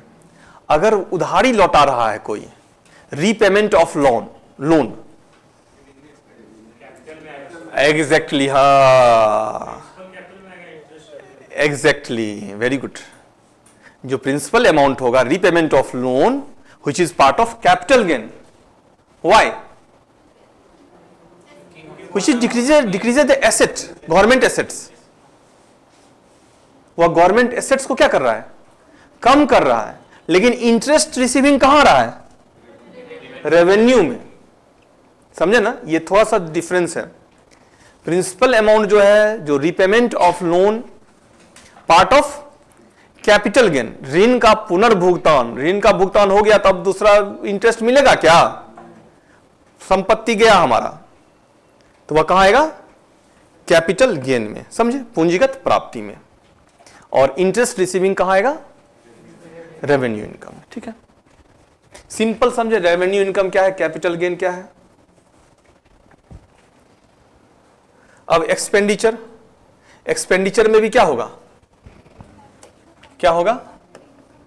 रेवेन्यू एक्सपेंडिचर और कैपिटल एक्सपेंडिचर नहीं, रेवेन्यू एक्सपेंडिचर में एक्सपेंस की बात होगी। अब सरकार जो डे टू डे का काम कर रही है उसके ऊपर जो खर्च हो रहा होगा वो रेवेन्यू एक्सपेंडिचर होगा, नहीं होगा, ठीक उल्टा हो जाएगा। Revenue expenditure neither reduce government liability nor increase assets, नहीं, ना तो यह उत्तरदायी में कमी लाएगा और ना ही परिसंपत्ति को बढ़ाएगा। कौन? रेवेन्यू एक्सपेंडिचर, राजस्व व्यय है ना। रेवेन्यू एक्सपेंडिचर, इसमें कौन कौन सा एक्सपेंडिचर आएगा? एडमिनिस्ट्रेटिव एक्सपेंडिचर, जितने भी प्रशासनिक सैलरी उलरी जो मिलता है वो कहां होता है? इसलिए तो मोदी जी तेज हैं, नया वैकेंसी नहीं निकालें, खाली अनाउंस करके छोड़ देंगे। देखो इकोनॉमी के पॉइंट ऑफ व्यू से तो बड़ा बेहतरीन है, हम लोगों के पॉइंट ऑफ व्यू से खतरनाक है, लेकिन अर्थव्यवस्था बहुत मजबूत होती है इससे। सरकार अगर रेवेन्यू एक्सपेंडिचर को कंट्रोल करती है तो, और इस भारत सरकार ने वर्तमान समय रेवेन्यू एक्सपेंडिचर को बहुत तरह से कंट्रोल कर रखा है। बहुत सब्सिडी चला गया, गैस सब्सिडी का बात होता है अब जी, खत्म हो गया, कितना आसानी से सब्सिडी निकल गया, बहुत सारे सब्सिडी खत्म। एक ही वो सब्सिडी थोड़ा सा चल रहा है, वह कौन सा है? कौन सा है? विश्व का सबसे बड़ा सब्सिडी प्रोग्राम है वो फूड वाला जो है, हाँ, फ्री फूड प्रोग्राम जो चल रहा है भारत सरकार का, अन्न योजना, प्रधानमंत्री अन्न योजना। फूड सिक्योरिटी बिल तो उसका था, वो नहीं, उसका नाम ही चेंज कर दिया गया, नया नाम, नया पैकेजिंग, प्रधानमंत्री अन्न योजना है ना। यह विश्व में सबसे अधिक कम कीमत पे खाद्यान्न उपलब्ध कराने वाली योजना। ध्यान रखना एक दो चीज, हमारा जो ग्रोथ रेट है, इकोनॉमिक्स पढ़ रहे हैं, ग्रोथ रेट जो है, growth rate urban to rural shift कर गया है इस गवर्नमेंट की। यह इसको एक तरह से बहुत बड़ा पॉजिटिव इंपैक्ट है, शहरी क्षेत्र से ग्रामीण क्षेत्र में शिफ्ट कर गया है हमारा ग्रोथ। क्यों शिफ्ट कर गया है? ग्रामीण क्षेत्र में आप देखोगे, रूरल एरिया में फ्री फूड प्रोग्राम चल रहा है, खाना अगर सस्ता मिलता है हमें तो हमें क्या होता है? हमारी बचत होती है, बचत होती है तो हम दूसरे चीजों पे काम कर सकते हैं, इन्वेस्टमेंट कर सकते हैं। तो ग्रामीण क्षेत्र में देखोगे, चाहे वह फिजिकल इंफ्रास्ट्रक्चर हो, सोशल इंफ्रास्ट्रक्चर हो, अर्बन एरिया से अधिक तेजी से डेवलप हो रहा है ग्रामीण क्षेत्र में। रिपोर्ट कहता है ग्रामीण क्षेत्र का विकास दर शहरी क्षेत्र के विकास दर से अधिक रहा है। तो ग्रामीण क्षेत्र का जो रेट ऑफ डेवलपमेंट है, ग्रामीण क्षेत्र में वेज रेट बढ़ गया है, ग्रामीण क्षेत्र में आपको जो है मनरेगा के कारण तो था ही था, यह जो प्रोग्राम चल रहा है अलग अलग गवर्नमेंट का, उसके कारण भी जो है ग्रामीण क्षेत्र में विकास की दर क्या हो गई है? बढ़ गई है, विकास की दर तेजी से बढ़ी है, तेजी से। और ग्रामीण क्षेत्र में आपको विकास विजिबल होगा, दिखेगा विकास, ग्रामीण क्षेत्र का डेवलपमेंट आपको दिखता है, विजिबिलिटी होती है। हमने अपने इतने साल के 40 साल के कैरियर में यह नहीं देखा था ग्रामीण। हाँ, शहरी क्षेत्र में है, और जो सबसे अधिक मार पड़ा हुआ किस पे पड़ा है? मिडिल क्लास फैमिली पे, उसको तो बर्बाद कर दिया सरकार ने। लेकिन लोअर क्लास फैमिली को जो है ग्रोथ रेट, वहां पे डेवलपमेंट से संबंधित चीजें देखने को मिलती, क्योंकि सब्सिडी केवल उसी ओरिएंटेड हो गया है। गैस सब्सिडी खत्म हो गया है, सारा सब्सिडी शिफ्ट हो गया, खाने पे चला गया है। उसके बाद जो है जो फ्यूल सब्सिडी था वो सब भी कर्टेल है, और बहुत तरह के सब्सिडाइज चीजें थी वह सब महंगी हो चुकी है, सब महंगी हो चुकी है। जो अब मिडिल क्लास फैमिली का लग्जरियस आइटम में भी बहुत सारी चीजें होती हैं, वह भी खत्म हो चुका है, कोई सब्सिडी नहीं है। तो सब्सिडी कहां आता है? रेवेन्यू एक्सपेंडिचर में। एडमिनिस्ट्रेटिव एक्सपेंडिचर कहां आता है? इंटरेस्ट पेमेंट, सरकार को लोन भी ले रखी होगी तो उसके ऊपर इंटरेस्ट दे रही होगी, तो इंटरेस्ट पेमेंट कहां आएगा? क्योंकि उससे तो कोई हमारा लायबिलिटी कम नहीं हो रहा है। सीधा सा देखो, कोई भी पॉइंट आए तो दो चीज याद रखना, लायबिलिटी और रिस्पॉन्सिबिलिटी। एसेट हमारा कम नहीं हो रहा है और हमारी जिम्मेदारी बढ़ नहीं रही है। तो ये दो चीजों को ध्यान रखेंगे तो आप कहीं से भी किसी को कनेक्ट कर सकते हैं, ठीक है। तो सब्सिडी आएगा कहां पे? रेवेन्यू एक्सपेंडिचर में। एडमिनिस्ट्रेटिव एक्सपेंडिचर कहां आएगा? रेवेन्यू एक्सपेंडिचर में। इंटरेस्ट पेमेंट कहां आएगा? रेवेन्यू एक्सपेंडिचर में। डिफेंस एक्सपेंडिचर कहां आएगा? रेवेन्यू एक्सपेंडिचर में। ये सब एक्सपेंडिचर कहां होंगे? रेवेन्यू। कैपिटल एक्सपेंडिचर क्या होगा? आइदर क्रिएट गवर्नमेंट एसेट्स और रिड्यूस। बस ये पॉइंट जरूर याद रखिए। ऐसे देखो पॉइंट याद कर लेना आसान है, लेकिन ये याद रखिएगा तो चीजों को आप आसानी से एग्जाम में मैच कर पाइएगा। बजट पढ़िएगा, इकोनॉमिक सर्वे, तो वहां पे भी चीजों को समझ पाइएगा। आइदर क्रिएट गवर्नमेंट एसेट्स, या तो गवर्नमेंट के एसेट का क्रिएशन होगा, और रिड्यूस गवर्नमेंट लायबिलिटी, या तो उधारी हम चुका रहे हैं, नहीं तो जितना भी इंफ्रास्ट्रक्चर डेवलपमेंट होता है, रोड, रेल, शिक्षा, एजुकेशन, सब कहां है? स्कूल, कॉलेज, सब कैपिटल एक्सपेंडिचर में। उधारी अगर हम दे रहे हैं, किसका होगा? इंटरेस्ट, लोन पेमेंट, रीपेमेंट कर रहे हैं, क्या होगा वह? कैपिटल एक्सपेंडिचर में। ध्यान रखिएगा, लोन, हमारा दिया गया लोन अगर हमें वापस होता है तो वह किसका पार्ट है? कैपिटल गेन का पार्ट है, रिसिप्ट का पार्ट है। और लोन को हम चुकाते हैं तो वह किसका पार्ट है? कैपिटल एक्सपेंडिचर का पार्ट है, नहीं है? रीपेमेंट ऑफ लोन, ठीक है। और लोन पे जो इंटरेस्ट पे करते हैं, किसका पार्ट है? और लोन पर जब हम इंटरेस्ट लेते हैं, किसका पार्ट है? रेवेन्यू, इनकम का पार्ट है। बस याद रखना है एसेट और लायबिलिटी, ठीक है। यह दो याद रहेगा तो आसानी से चीजों को समझ जाएंगे। तो कैपिटल एक्सपेंडिचर अच्छा एक्सपेंडिचर है, रेवेन्यू एक्सपेंडिचर अच्छा है नहीं है। लेकिन कैपिटल एक्सपेंडिचर, ध्यान रहे, एडमिनिस्ट्रेटिव एक्सपेंडिचर बोला, स्कूल का बिल्डिंग किससे तैयार होगा? कैपिटल एक्सपेंडिचर से। लेकिन स्कूल में पढ़ाई किससे होगी? रेवेन्यू एक्सपेंडिचर से। कैपिटल एक्सपेंडिचर की प्रोडक्टिविटी किससे डिसाइड होती है? रेवेन्यू एक्सपेंडिचर से। हॉस्पिटल किस एक्सपेंडिचर से तैयार होगा? हॉस्पिटल में जो हॉस्पिटल का परफॉर्मेंस रेवेन्यू एक्सपेंडिचर से होगा। अब अगर सरकार कहे जो हम हॉस्पिटल बनाएंगे ही नहीं, आप बनाइए हॉस्पिटल, आप डॉक्टर को रखिए, आप हमारे नागरिकों का इलाज कीजिए, बदले में हमसे कुछ पैसा ले लीजिए आप। ऐसा ही चल रहा है, यही है प्राइवेटाइजेशन, समझे? यही शिफ्ट हो रही है गवर्नमेंट। और ध्यान रखना, प्राइवेटाइजेशन डिमांड ऑफ इकोनॉमी होता है। प्राइवेटाइजेशन 1991 में ही इंट्रोड्यूस हुआ है, वो डिमांड ऑफ इकोनॉमी होता है। ध्यान रखना, डिमांड जो भी, जब जब इकोनॉमी डेवलप होता है, इकोनॉमी, चाइना क्या प्राइवेटाइजेशन नहीं है क्या? हार्डकोर प्राइवेटाइजेशन है। तो प्राइवेटाइजेशन डिमांड ऑफ इकोनॉमी होता है, बेटरमेंट ऑफ इकोनॉमी होता है, बेटर यूटिलाइजेशन ऑफ रिसोर्स को भी सिक्योर करता है। उसके बाद जो है प्रोडक्टिविटी को भी बढ़ाता है प्राइवेट सेक्टर।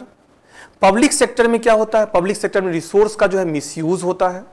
हमारी मानसिकता होती, चलो सरकारी नौकरी काम करे। देखो ना प्रोफेसर लोगों का सैलरी, क्या वो क्लास करते हो? कॉलेज में कितना क्लास हुआ है आप लोगों को खुद पता होगा।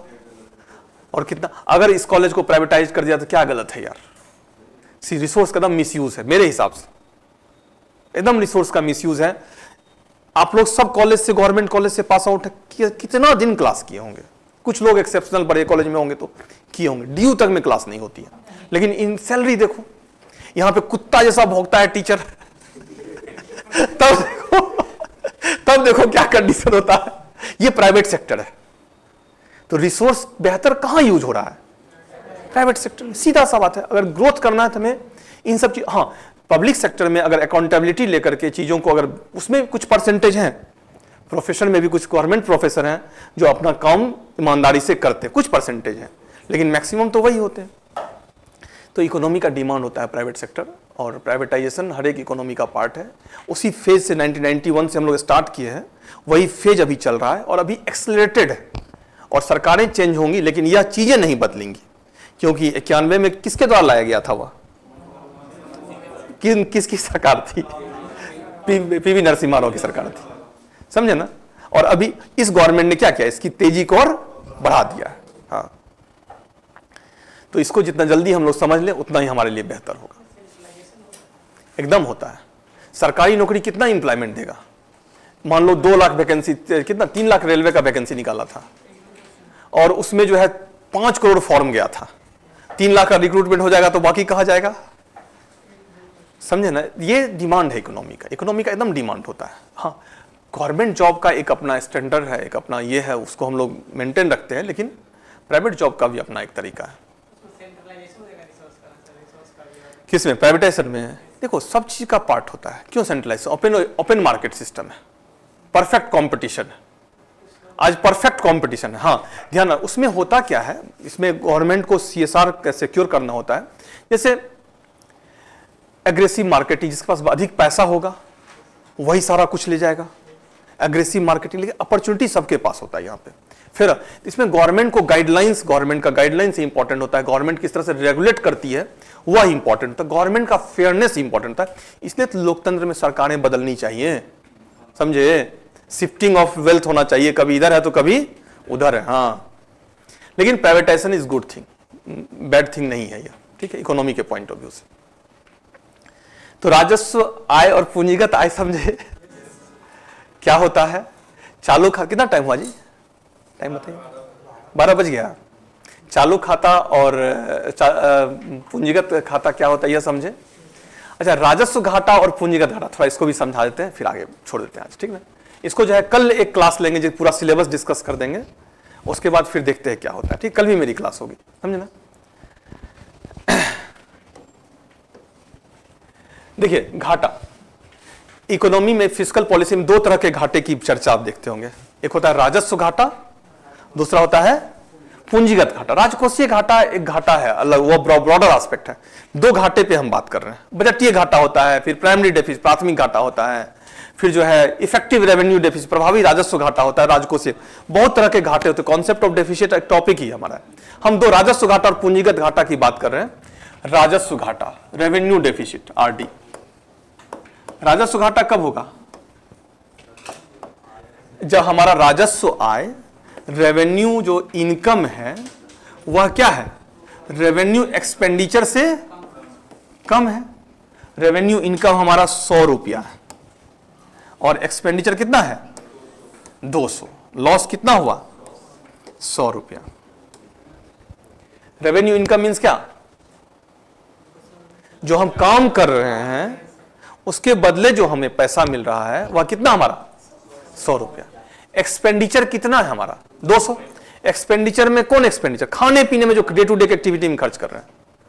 अगर कोई बिजनेसमैन ये काम करेगा तो कितना दिन लगेगा उसको डूबने में? 2 महीना, 4 महीना, 6 महीना, साल भर डूबेगा ना। क्यों डूबेगा? क्योंकि अब यह एक्स्ट्रा 100 रुपया क्या कर रहा है? या तो वह अपना कुछ बेच रहा है या किसी से उधार ले रहा है। नहीं ले रहा है। Deficit part maintain by either selling of wealth और बोरोइंग मनी। उधारी लेकर के कर रहा है या फिर बेच रहा है। तो क्या यह राजस्व घाटा अच्छा है? एकदम अच्छा नहीं है, एकदम। इसलिए गवर्नमेंट ऑलवेज ट्राई टू, हमेशा सरकार यह कोशिश करती है जो रेवेन्यू डेफिसिट कितना हो, 0 पर कम नहीं, 0% हो। एक बेहतर इकोनॉमी का यह पार्ट है। ऑल हाँ सुन, fiscal responsibility budgetary management act का भी प्रोविजन है। अभी वर्तमान समय में सरकार इसके ऊपर काम कर रही है। जबकि कैपिटल डेफिसिट में क्या होगा? पूंजीगत घाटा में कैपिटल इनकम हमारा क्या है? कैपिटल इनकम कम है, नहीं है, और capital expenditure is greater than the capital income. Capital expenditure कहां था हमारा? कहां होने वाला एक्सपेंडिचर है? तो इंफ्रास्ट्रक्चर होगा तो आने वाले दिनों में हमारा इनकम बढ़ेगा। और कैपिटल इनकम हमारा क्या है? क्या कैपिटल इनकम क्या हमारा? कौन सा इनकम था कैपिटल इनकम? कुछ बेच रहे थे, किसी से उधारी ले रहे थे। मान लो 100 रुपया ही है यह, और यहां पे 200 रुपया है। लॉस कितना हुआ? तो यह 100 रुपया को मेंटेन हम कहां से करेंगे? रेवेन्यू इनकम से नहीं। तो कैपिटल एक्सपेंडिचर जो है वह अगर हमारा इकोनॉमी में अधिक होता है तो आने वाले दिनों में क्या होगा? उत्पादन क्षमता बढ़ेगी हमारी, हमारा इनकम बढ़ेगा, चीजें बेहतर होंगी। इसलिए कैपिटल डेफिसिट अच्छा होगा, लेकिन यह भी एक सीमा तक नहीं। और यह आइडियल सीमा इंडियन इकोनॉमी के लिए 3.5%। कितना है? 3.5%। रेवेन्यू डेफिसिट 0% और कैपिटल डेफिसिट कितना? 3.5% पे मेंटेन रखना सरकार की यह पॉलिसी होती है। तो रेवेन्यू डेफिसिट इसलिए बहुत हार्मफुल होता है अर्थव्यवस्था के लिए। बहुत सारे इसके ड्रॉबैक्स, बहुत सारे। इन्फ्लेशन क्रिएट करता है, सप्लाई ऑफ मनी को डिसरप्ट करता है, किसी एक ही डायरेक्शन में मनी जा रहा है, दूसरे डायरेक्शन मनी, कुछ ही लोगों के पास पैसा है, कुछ लोगों के पास पैसा नहीं है। ये सब बहुत सारी चीज़ों को, इकोनॉमिक डिसइक्वलिटीज और बहुत सारी चीज़ों को डेवलप करता है। कौन? Revenue deficit. लेकिन कैपिटल डेफिसिट क्या करता है? अर्थव्यवस्था के उत्पादन क्षमता को क्या करता है? बढ़ाता है। ठीक है, ये कुछ इतना डिस्कस कर दे जिससे आप बजट को आसानी से क्या कर सकते हैं? समझ सकते हैं और बजट पे काम कर सकते हैं। समझे? देखो, शेयर और डिवेंचर, शेयर का अर्थ ही होता है जो प्रतिभूति, डिवेंचर उसी का एक तरीका है जो रेशियो सेल करने का ही एक तरीका होता है। समझे? डिवेंचर बॉन्ड होता है, वह अलग होता है। हाँ, एकदम फर्क है। बॉन्ड एकदम अलग होता है। बॉन्ड में क्या होता है? बॉन्ड का जो बेसिक फंक्शन होता है वह क्या होता है? जैसे होता क्या है, देखो 1000 का कोई बॉन्ड इशू हुआ, ठीक है, उस पे हमने बोला 10% आपको प्रॉफिट मिला। कितना हुआ? 10%, 100 रुपया। आने वाले दिनों में बॉन्ड की कीमत कितनी हो गई? 900 रुपया। लेकिन प्रॉफिट आपका कितना रहेगा? 100 ही रुपया रहेगा। या आने वाले दिनों में बॉन्ड की कीमत बढ़ के हो गई कितनी? 1500 रुपया। लेकिन उसके बाद भी प्रॉफिट कितना रहेगा? 100 ही रहेगा। ठीक है, हाँ, जो इस प्राइस पे फिक्स होता है वही प्राइस रहता है। आइदर प्राइस में भी इंक्रीज और डिक्रीज। ठीक है, यह बॉन्ड का बेसिक फंक्शन है।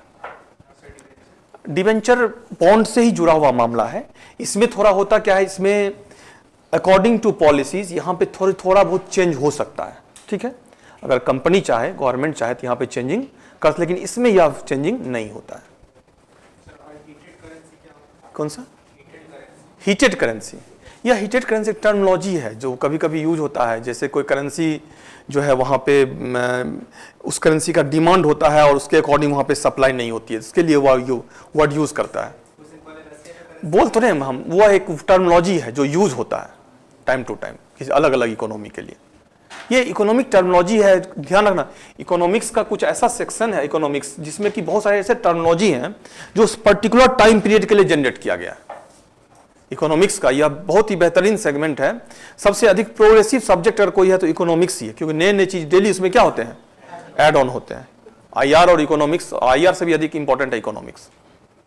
तो वही एडिटोरियल में या न्यूज में आप देखोगे टर्मिनोलॉजी यूज होता है। तो इकोनॉमिक्स पढ़ना होगा थोड़ा, समझे? अभी तो ऐसे ही मैंने कोशिश किया समझाने का जो इंपॉर्टेंट सेक्शन था। इकोनॉमिक्स के बाद डिटेल्स में पढ़ना होगा। क्रैश कोर्स में हो सकता है चीज़ों को फटाफट क्या किया जाए। हालांकि 4 क्लास में इकोनॉमिक्स कंप्लीट हो जाएगा। लंबा क्लास इकोनॉमिक्स का चले तो पूरा इकोनॉमिक्स 4 क्लास में होगा। एग्रीकल्चर एक बार पढ़ लेना। एग्रीकल्चर में क्या पढ़ लेंगे? एमएसपी वगैरह। एमएसपी से क्वेश्चन पूछता है। हाँ, उसके बाद एग्रीकल्चर में चावल का कौन लार्जेस्ट प्रोड्यूसर है, गेहूं का कौन है, क्या? अरे पैक्स नहीं पूछा। अब बीपीएससी वो समझ जाता है।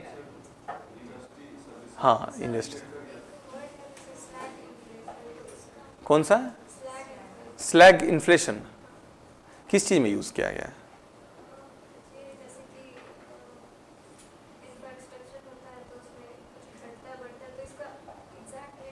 मैं बोल रहा हूँ ये सब वर्ड देखिए। टाइप्स ऑफ इन्फ्लेशन में जो स्टैटिकल टाइप से कॉन्सेप्चुअल चीजें हैं वह ये है: creeping rate of inflation, galloping rate of inflation, hyper. ये 3 ही मेन टर्मिनोलॉजी है और उसी में जो है कुछ लोग क्या करते हैं, नए नए टर्मिनोलॉजी को यूज कर देते हैं। ठीक है, वह उस पर्टिकुलर जो स्टेटमेंट होगा उसके लिए यूज किया गया होगा। ऐसा कोई इसका स्पेसिफिक मीनिंग नहीं है जो ये यूनिवर्सल मीनिंग है, सब जगह यही होगा। यह 3 ही मीनिंग है। कौन सा? क्रीपिंग, गैलोपिंग और हाइपर। ये 3 का स्टैटिकल मीनिंग है, सभी जगह इसका मीनिंग यही होगा। इकोनॉमिक्स से अभी एक और वर्ड यूज हो रहा था, नाम अभी मिस कर रहे हैं। हाँ, स्टिकी इन्फ्लेशन नहीं, इकोनॉमिक्स में नहीं, आईआर की बात कर रहा हूँ मैं। जो बांग्लादेश में इंसिडेंट हुआ है उसमें यूएस के द्वारा भी कुछ इंटरफेरेंस है, उसके लिए एक वर्ड यूज किया गया, टर्मिनोलॉजी। अभी मैं मिस कर रहा हूँ, भूल रहा हूँ, माइंड से निकल रहा है। अब ये सब क्या है, ये सब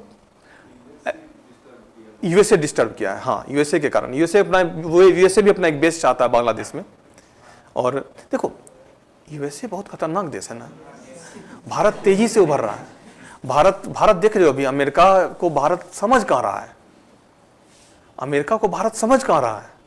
अमेरिका खुशामद कर रहा है जो भाई मेरे तरफ से मोदी जी थोड़ा बोल दीजिए जो हमको वोट मिल जाए। कभी ट्रम्प बोलता है, कभी कमला हैरिस बोलती है ना। ये भारत का पावर है, दिखा रहा है। भारत का पावर नहीं है, यह पब्लिक का पावर है। वहां पे हम लोग इतना ये हैं जो मेजोरिटी में है, जो हम लोग कहीं जाके इन्फ्लुएंस कर सकते। दूसरा, चाइना भी तो था सबसे बड़ा जनसंख्या वाला देश। चाइना के पॉपुलेशन और हमारे पॉपुलेशन में बहुत बड़ा अंतर है। हम लोग बहुत ही विश्वसनीय जनसंख्या है, रिलायबल पॉपुलेशन है, बहुत ही मेहनती जनसंख्या। सही बोल रहा हूं मैं, इंटरनेशनल ब्रांड इमेज हम लोगों का है। क्या? हाँ, दोनों हो सकता है, लेकिन उसमें जो है सरकार की पॉलिसी क्या है, इसलिए तो privatisation is good things at present time. क्योंकि गवर्नमेंट जॉब जो है 100% एम्प्लॉयमेंट सिक्योर कभी नहीं कर सकता है, प्राइवेट जॉब ही कर सकता है। और अभी सबसे इंपॉर्टेंट यहाँ पे एम्प्लॉयमेंट, बेरोजगारी हमारे यहाँ भी बहुत है, बहुत ज्यादा बेरोजगारी है। सब लोग बेरोजगारी बैठे हुए ना जी, सीधा बात है। अभी 2 लाख रुपया महीना मिले तो तुरंत बीपीएससी यूपीएससी छोड़ोगे, चलो पैसा भी लेंगे, तैयारी भी करेंगे। सब ऑलमोस्ट बेरोजगार बैठे हुए, तो तैयारी थोड़ी रोजगार है, कोई रोजगार नहीं है। तो बेरोजगारी सबसे बड़ा ये है हमारा।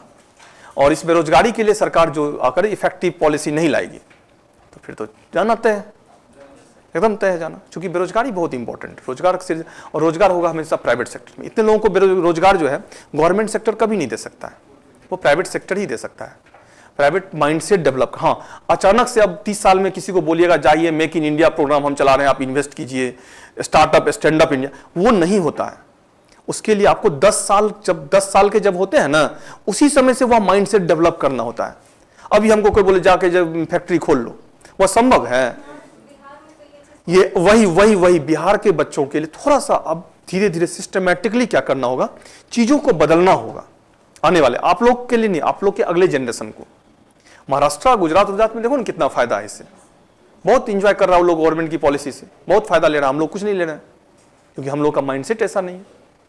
हाँ, लेकिन माइंडसेट हो भी नहीं सकता। 25 साल में 21 साल में तुमको बोलेंगे नहीं जाओ तुम व्यापार करो, तो अपना या मार्कर का प्लांट लगा लो, पैसा देंगे, पैसे नहीं डुबाओगे। तो सीधा सा बात है, हमारे पास कोई ऑप्शन नहीं होता है। तो कोई नहीं, सब चीज को देखना चाहिए और सब चीजों से इवेल्युएट करना चाहिए अपने आप को। और समय के साथ बदलाव जरूरी है, अपने आप को बदलने का कोशिश भी करना चाहिए। समय के साथ जो बदला है वही सरवाइव किया है। अगर नहीं बदला है, नहीं अपडेट हुआ है, तो चीजें क्या हो गई, खराब हो गई। तो कल हम लोग क्या करते हैं ना, कल का टास्क हम लोग का यही रहेगा, पूरे सिलेबस को हर एक सब्जेक्ट का डिस्कस कर देंगे। ज्योग्राफी में कौन कौन से सेक्शन इंपॉर्टेंट है, इकोनॉमिक्स में कौन कौन सा है, हिस्ट्री वगैरह हो चुका है तो हिस्ट्री वगैरह का छोड़ देंगे, अगर नहीं हुआ थोड़ा थोड़ा उसको भी डिस्कस कर देंगे। मेन टॉपिक पॉलिटी में कौन कौन सा इंपॉर्टेंट है, ठीक है।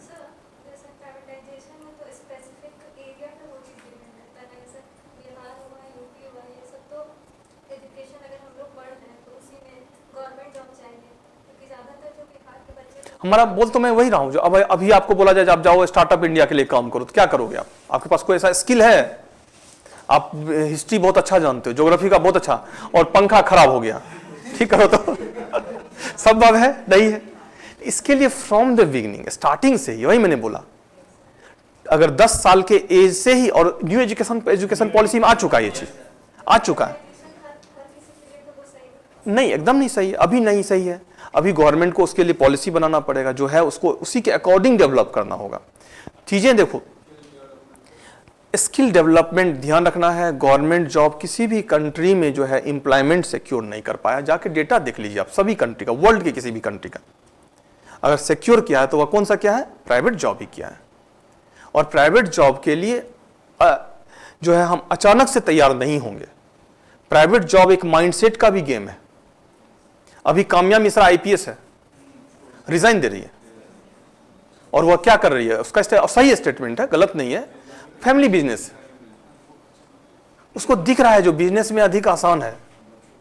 हाँ, मेरे घर के बगल में एगो बीडीओ साहब रहते हैं, वो चश्मा दुकान वाला रखता है, चश्मा का दुकान चलाता है, 3-4 को दुकान है उसका पटना में, वो 25 लाख की गाड़ी चलता है। हाँ और वीडियो साहब जो है खटारा गाड़ी से आते हैं, देखो अंतर कितना है, चश्मा दुकान चलाता है।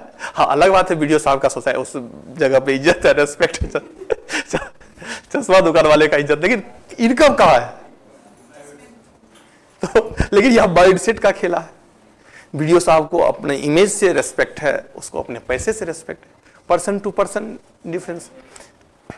तो ये एकदम लाइव दिखता है, जो देखो प्राइवेट जॉब में कितना पैसा है और बहुत स्टैंडर्ड लाइफ स्टाइल को डिजर्व करता है। जो चश्मा दुकान चलाता है, मार्जिन ऑफ प्रॉफिट बहुत है ना, जिसमें एक फ्रेम आता है 100 रुपए का, बेचता है 1000 रुपये में, 900 रुपए का प्रॉफिट। चलिए तो कल हम लोग इसी करते हैं, ठीक ना। कुछ पूछना भी है, ऐसे कुछ पूछना है तो पूछिए, एग्जाम को लेकर के कुछ भी। आज ऐसे ओरिएंटेशन क्लास ही था, कोई टॉपिक स्टार्ट नहीं हो रहा था। क्या पीछे से ही बोलो, पहले तुम ही लोग बोलो। नहीं, क्या नाम है तुम्हारा? तुम्हारा, हाँ बैठ के बोलिए, बैठ के। क्या सॉरी? MD Faiz, okay. आप? रोहित कुमार, ओके। कुछ पूछना है आप दोनों का? आप दोनों तो पहला एक्सपीरियंस है क्लास का।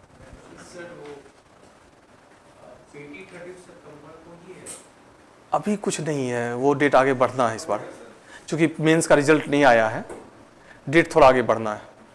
लेकिन हम लोग जब तक नहीं डेट डिक्लेयर होता तो हम लोग मान के चलें 30 सितंबर, ठीक है। जब तक डिक्लेयर होता तभी तो हम लोग कुछ कह पाएंगे, जब तक नहीं होता तब तक हम लोग 30 सितंबर ही मान के चलें। और सर फैक्ट पे कितना वेटेज है और कंसेप्चुअल क्वेश्चन पे कितना वेटेज है? ये तो बड़ा मुश्किल है, ये तो बड़ा मुश्किल क्वेश्चन पूछा है। दोनों मतलब कि कवर कर रहे हैं। हाँ दोनों। 68 और 69 को देख के हो रहा है। देखो 68 और 69 में चीज़ें बदल गई हैं। फैक्ट्स को कम से कम वेटेज का ये रहा है, फैक्ट्स भी डिफाइंड एरिया से है। अब जनसंख्या का फैक्ट, अब जनसंख्या में कुछ ऐसा फैक्ट पूछा था लास्ट ईयर जो आसानी से, यूपी और एमपी वाला था ना मामला, तो आसानी से कैच होता, लेकिन वह फैक्ट भी कॉन्सेप्चुअल बेस्ड फैक्ट था। प्रति 1000 के 10,000 के जगह 10,000 वर्ड यूज कर दिया गया था। नहीं, डेथ रेट मोर्टेलिटी रेट कुछ इस तरह से नहीं था जी जनसंख्या में, लेकिन वह फैक्ट था, लेकिन कॉन्सेप्चुअल फैक्ट था। तो इसका मतलब है आपको कॉन्सेप्ट पे अधिक काम करना होगा रेदर देन की फैक्ट्स। फैक्ट्स में भी कैसे फैक्ट्स पे काम करना होगा आपको, जैसे छोटा छोटा सर्टेन चेंज। अगर यूएसए सबसे लार्जेस्ट प्रोड्यूसर क्रूड ऑयल का था और शिफ्ट हो गया आप सऊदी अरबिया, ऐसे फैक्ट्स पे काम करना होगा, समझे। अगर कोई बड़ा शिफ्टिंग है प्रोडक्शन का, एक्सपोर्टर इंपोर्टर का, तो उसको आपको करना होगा। सर अवार्ड्स और अपॉइंटमेंट ये जो हमेशा वो नहीं करना है। हाँ करो नहीं यार, अवार्ड्स अपॉइंटमेंट इंपॉर्टेंट करो, ठीक है। वो सब वो तो उसमें तो कोई चेंजिंग ही नहीं, जैसे पहले पूछते आया तो अभी भी पूछ रहा है।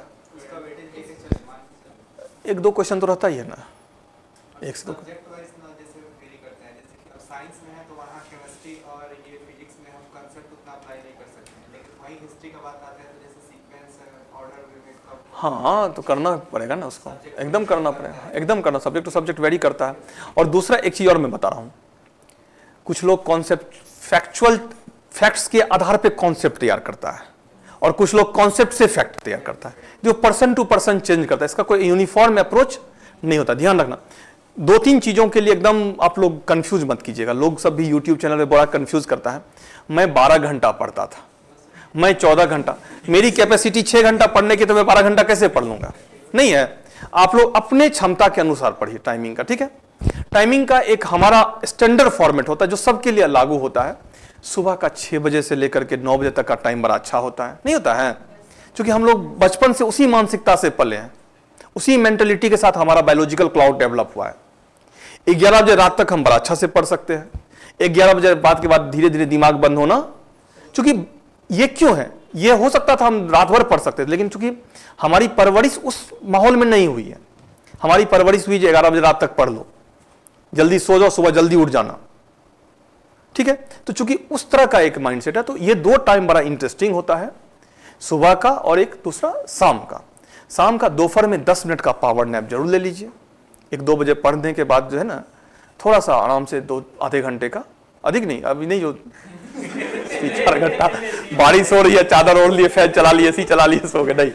आधे घंटे का एक फ्रेश रिफ्रेशमेंट के लिए।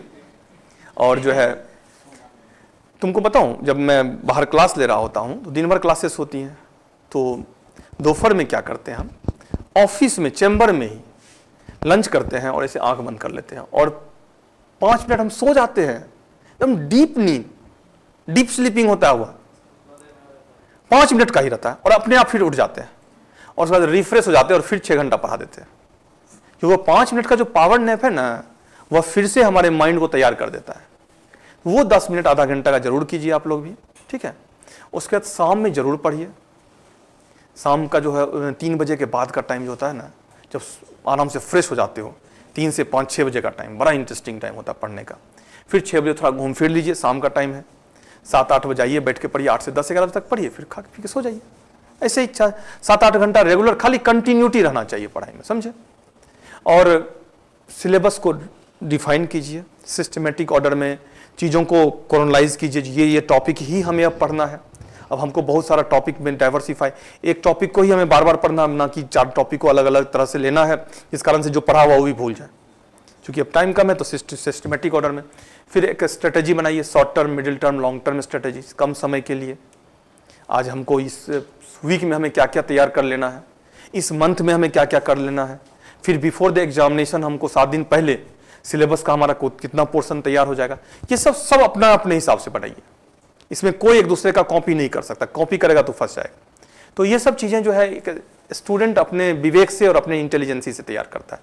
इसमें टीचर का भी बहुत अहम रोल नहीं होता है, बस एक सलाह देता है टीचर और नहीं कुछ करता है। इसके अलावा और जो करना है आप ही करना। हाँ, एक सपोर्ट हमारा रहेगा ऑनलाइन क्लास का, जो अपने पर्सनल चैनल पे, वह जो है हो सकता है आज से कल तक आप लोगों को, चूँकि और सब जगह के बच्चों का भी डिमांड है, जो सर 70 BPSC के लिए जो फैक्चुअल चीज़ें बोलते हैं, करंट अफेयर्स की चीज़ें बोलते हैं, उन सब चीज़ों के लिए एक ऑनलाइन सेगमेंट चल रही, जो NCERT वगैरह का जो चलता था, ठीक वैसा ही फॉर्मेट। ये एक सपोर्ट रहेगा। रात में 8 बजे देखते हैं रहता है या 9 बजे रहता है।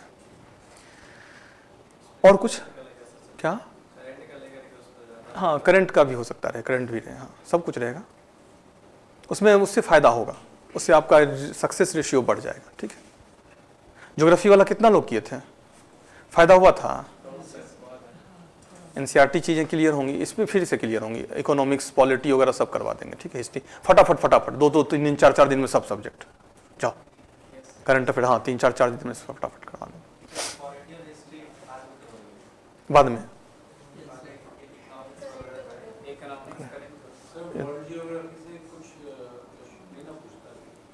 वर्ल्ड ज्योग्राफी करना होगा, क्वेश्चन पूछा ना। एस्ट्रोनॉमी तो करना ही है। नहीं कैसे नहीं कर पूछता, एकदम पूछता है। प्लेट टेक्टोनिक थ्योरी से लास्ट ईयर 2 क्वेश्चन था, सी फ्लोर स्प्रेडिंग था, उसका कॉन्टिनेंटल ड्रिफ्ट थ्योरी से क्वेश्चन था। लास्ट ईयर फिजिक्स जियोमॉर्फोलॉजी से 3 क्वेश्चन थे। और क्लाइमेटोलॉजी आपको करना होगा अच्छे से। ओशिनोग्राफी से क्वेश्चन नहीं था ना, ओशिनोग्राफी से एक भी क्वेश्चन नहीं था। डायपोल वाला मॉनसून हाँ था, एक क्वेश्चन तो था ही। हाँ एक क्वेश्चन था। क्वेश्चन वर्ल्ड ज्योग्राफी से रहता है, 7-8 क्वेश्चन रहता है। जियोमॉर्फोलॉजी, क्लाइमेटोलॉजी, ओशिनोग्राफी तीनों को मिला करके। वर्ल्ड ज्योग्राफी में 3 पार्ट है ना, जियोमॉर्फोलॉजी, क्लाइमेटोलॉजी और हमें लगता है इस बार इकोलॉजी, इन्वायरमेंट से क्वेश्चन रहेगा।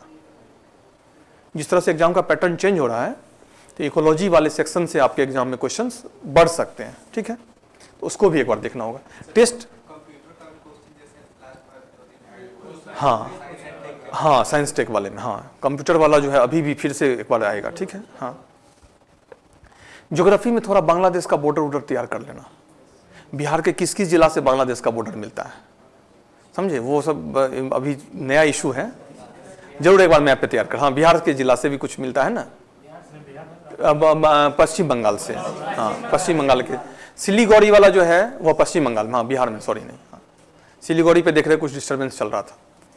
तो पश्चिम बंगाल का कौन कौन सा जिला इससे मिलता है, कितने स्टेट बांग्लादेश से मिलते हैं, ये सब कर लेना, ठीक है। हाँ वो सब इम्पोर्टेंट है। क्या उसके लिए तो प्रैक्टिस। निगेटिव मार्किंग का भी देखो, हाँ निगेटिव मार्किंग का भी अपना तरीका है, ठीक ना। उसमें भी 1-2 चीज़ें बताते हैं जो हम लोग अप्लाई करते थे। हम लोग के समय यूपीएससी में निगेटिव मार्किंग स्टार्ट हो चुका था, समझे? उसमें होता था क्या, जैसे गलती कहाँ होता है हमसे, दो तरह की गलतियाँ होती है, एक तो आसान क्वेश्चन और टफ क्वेश्चन।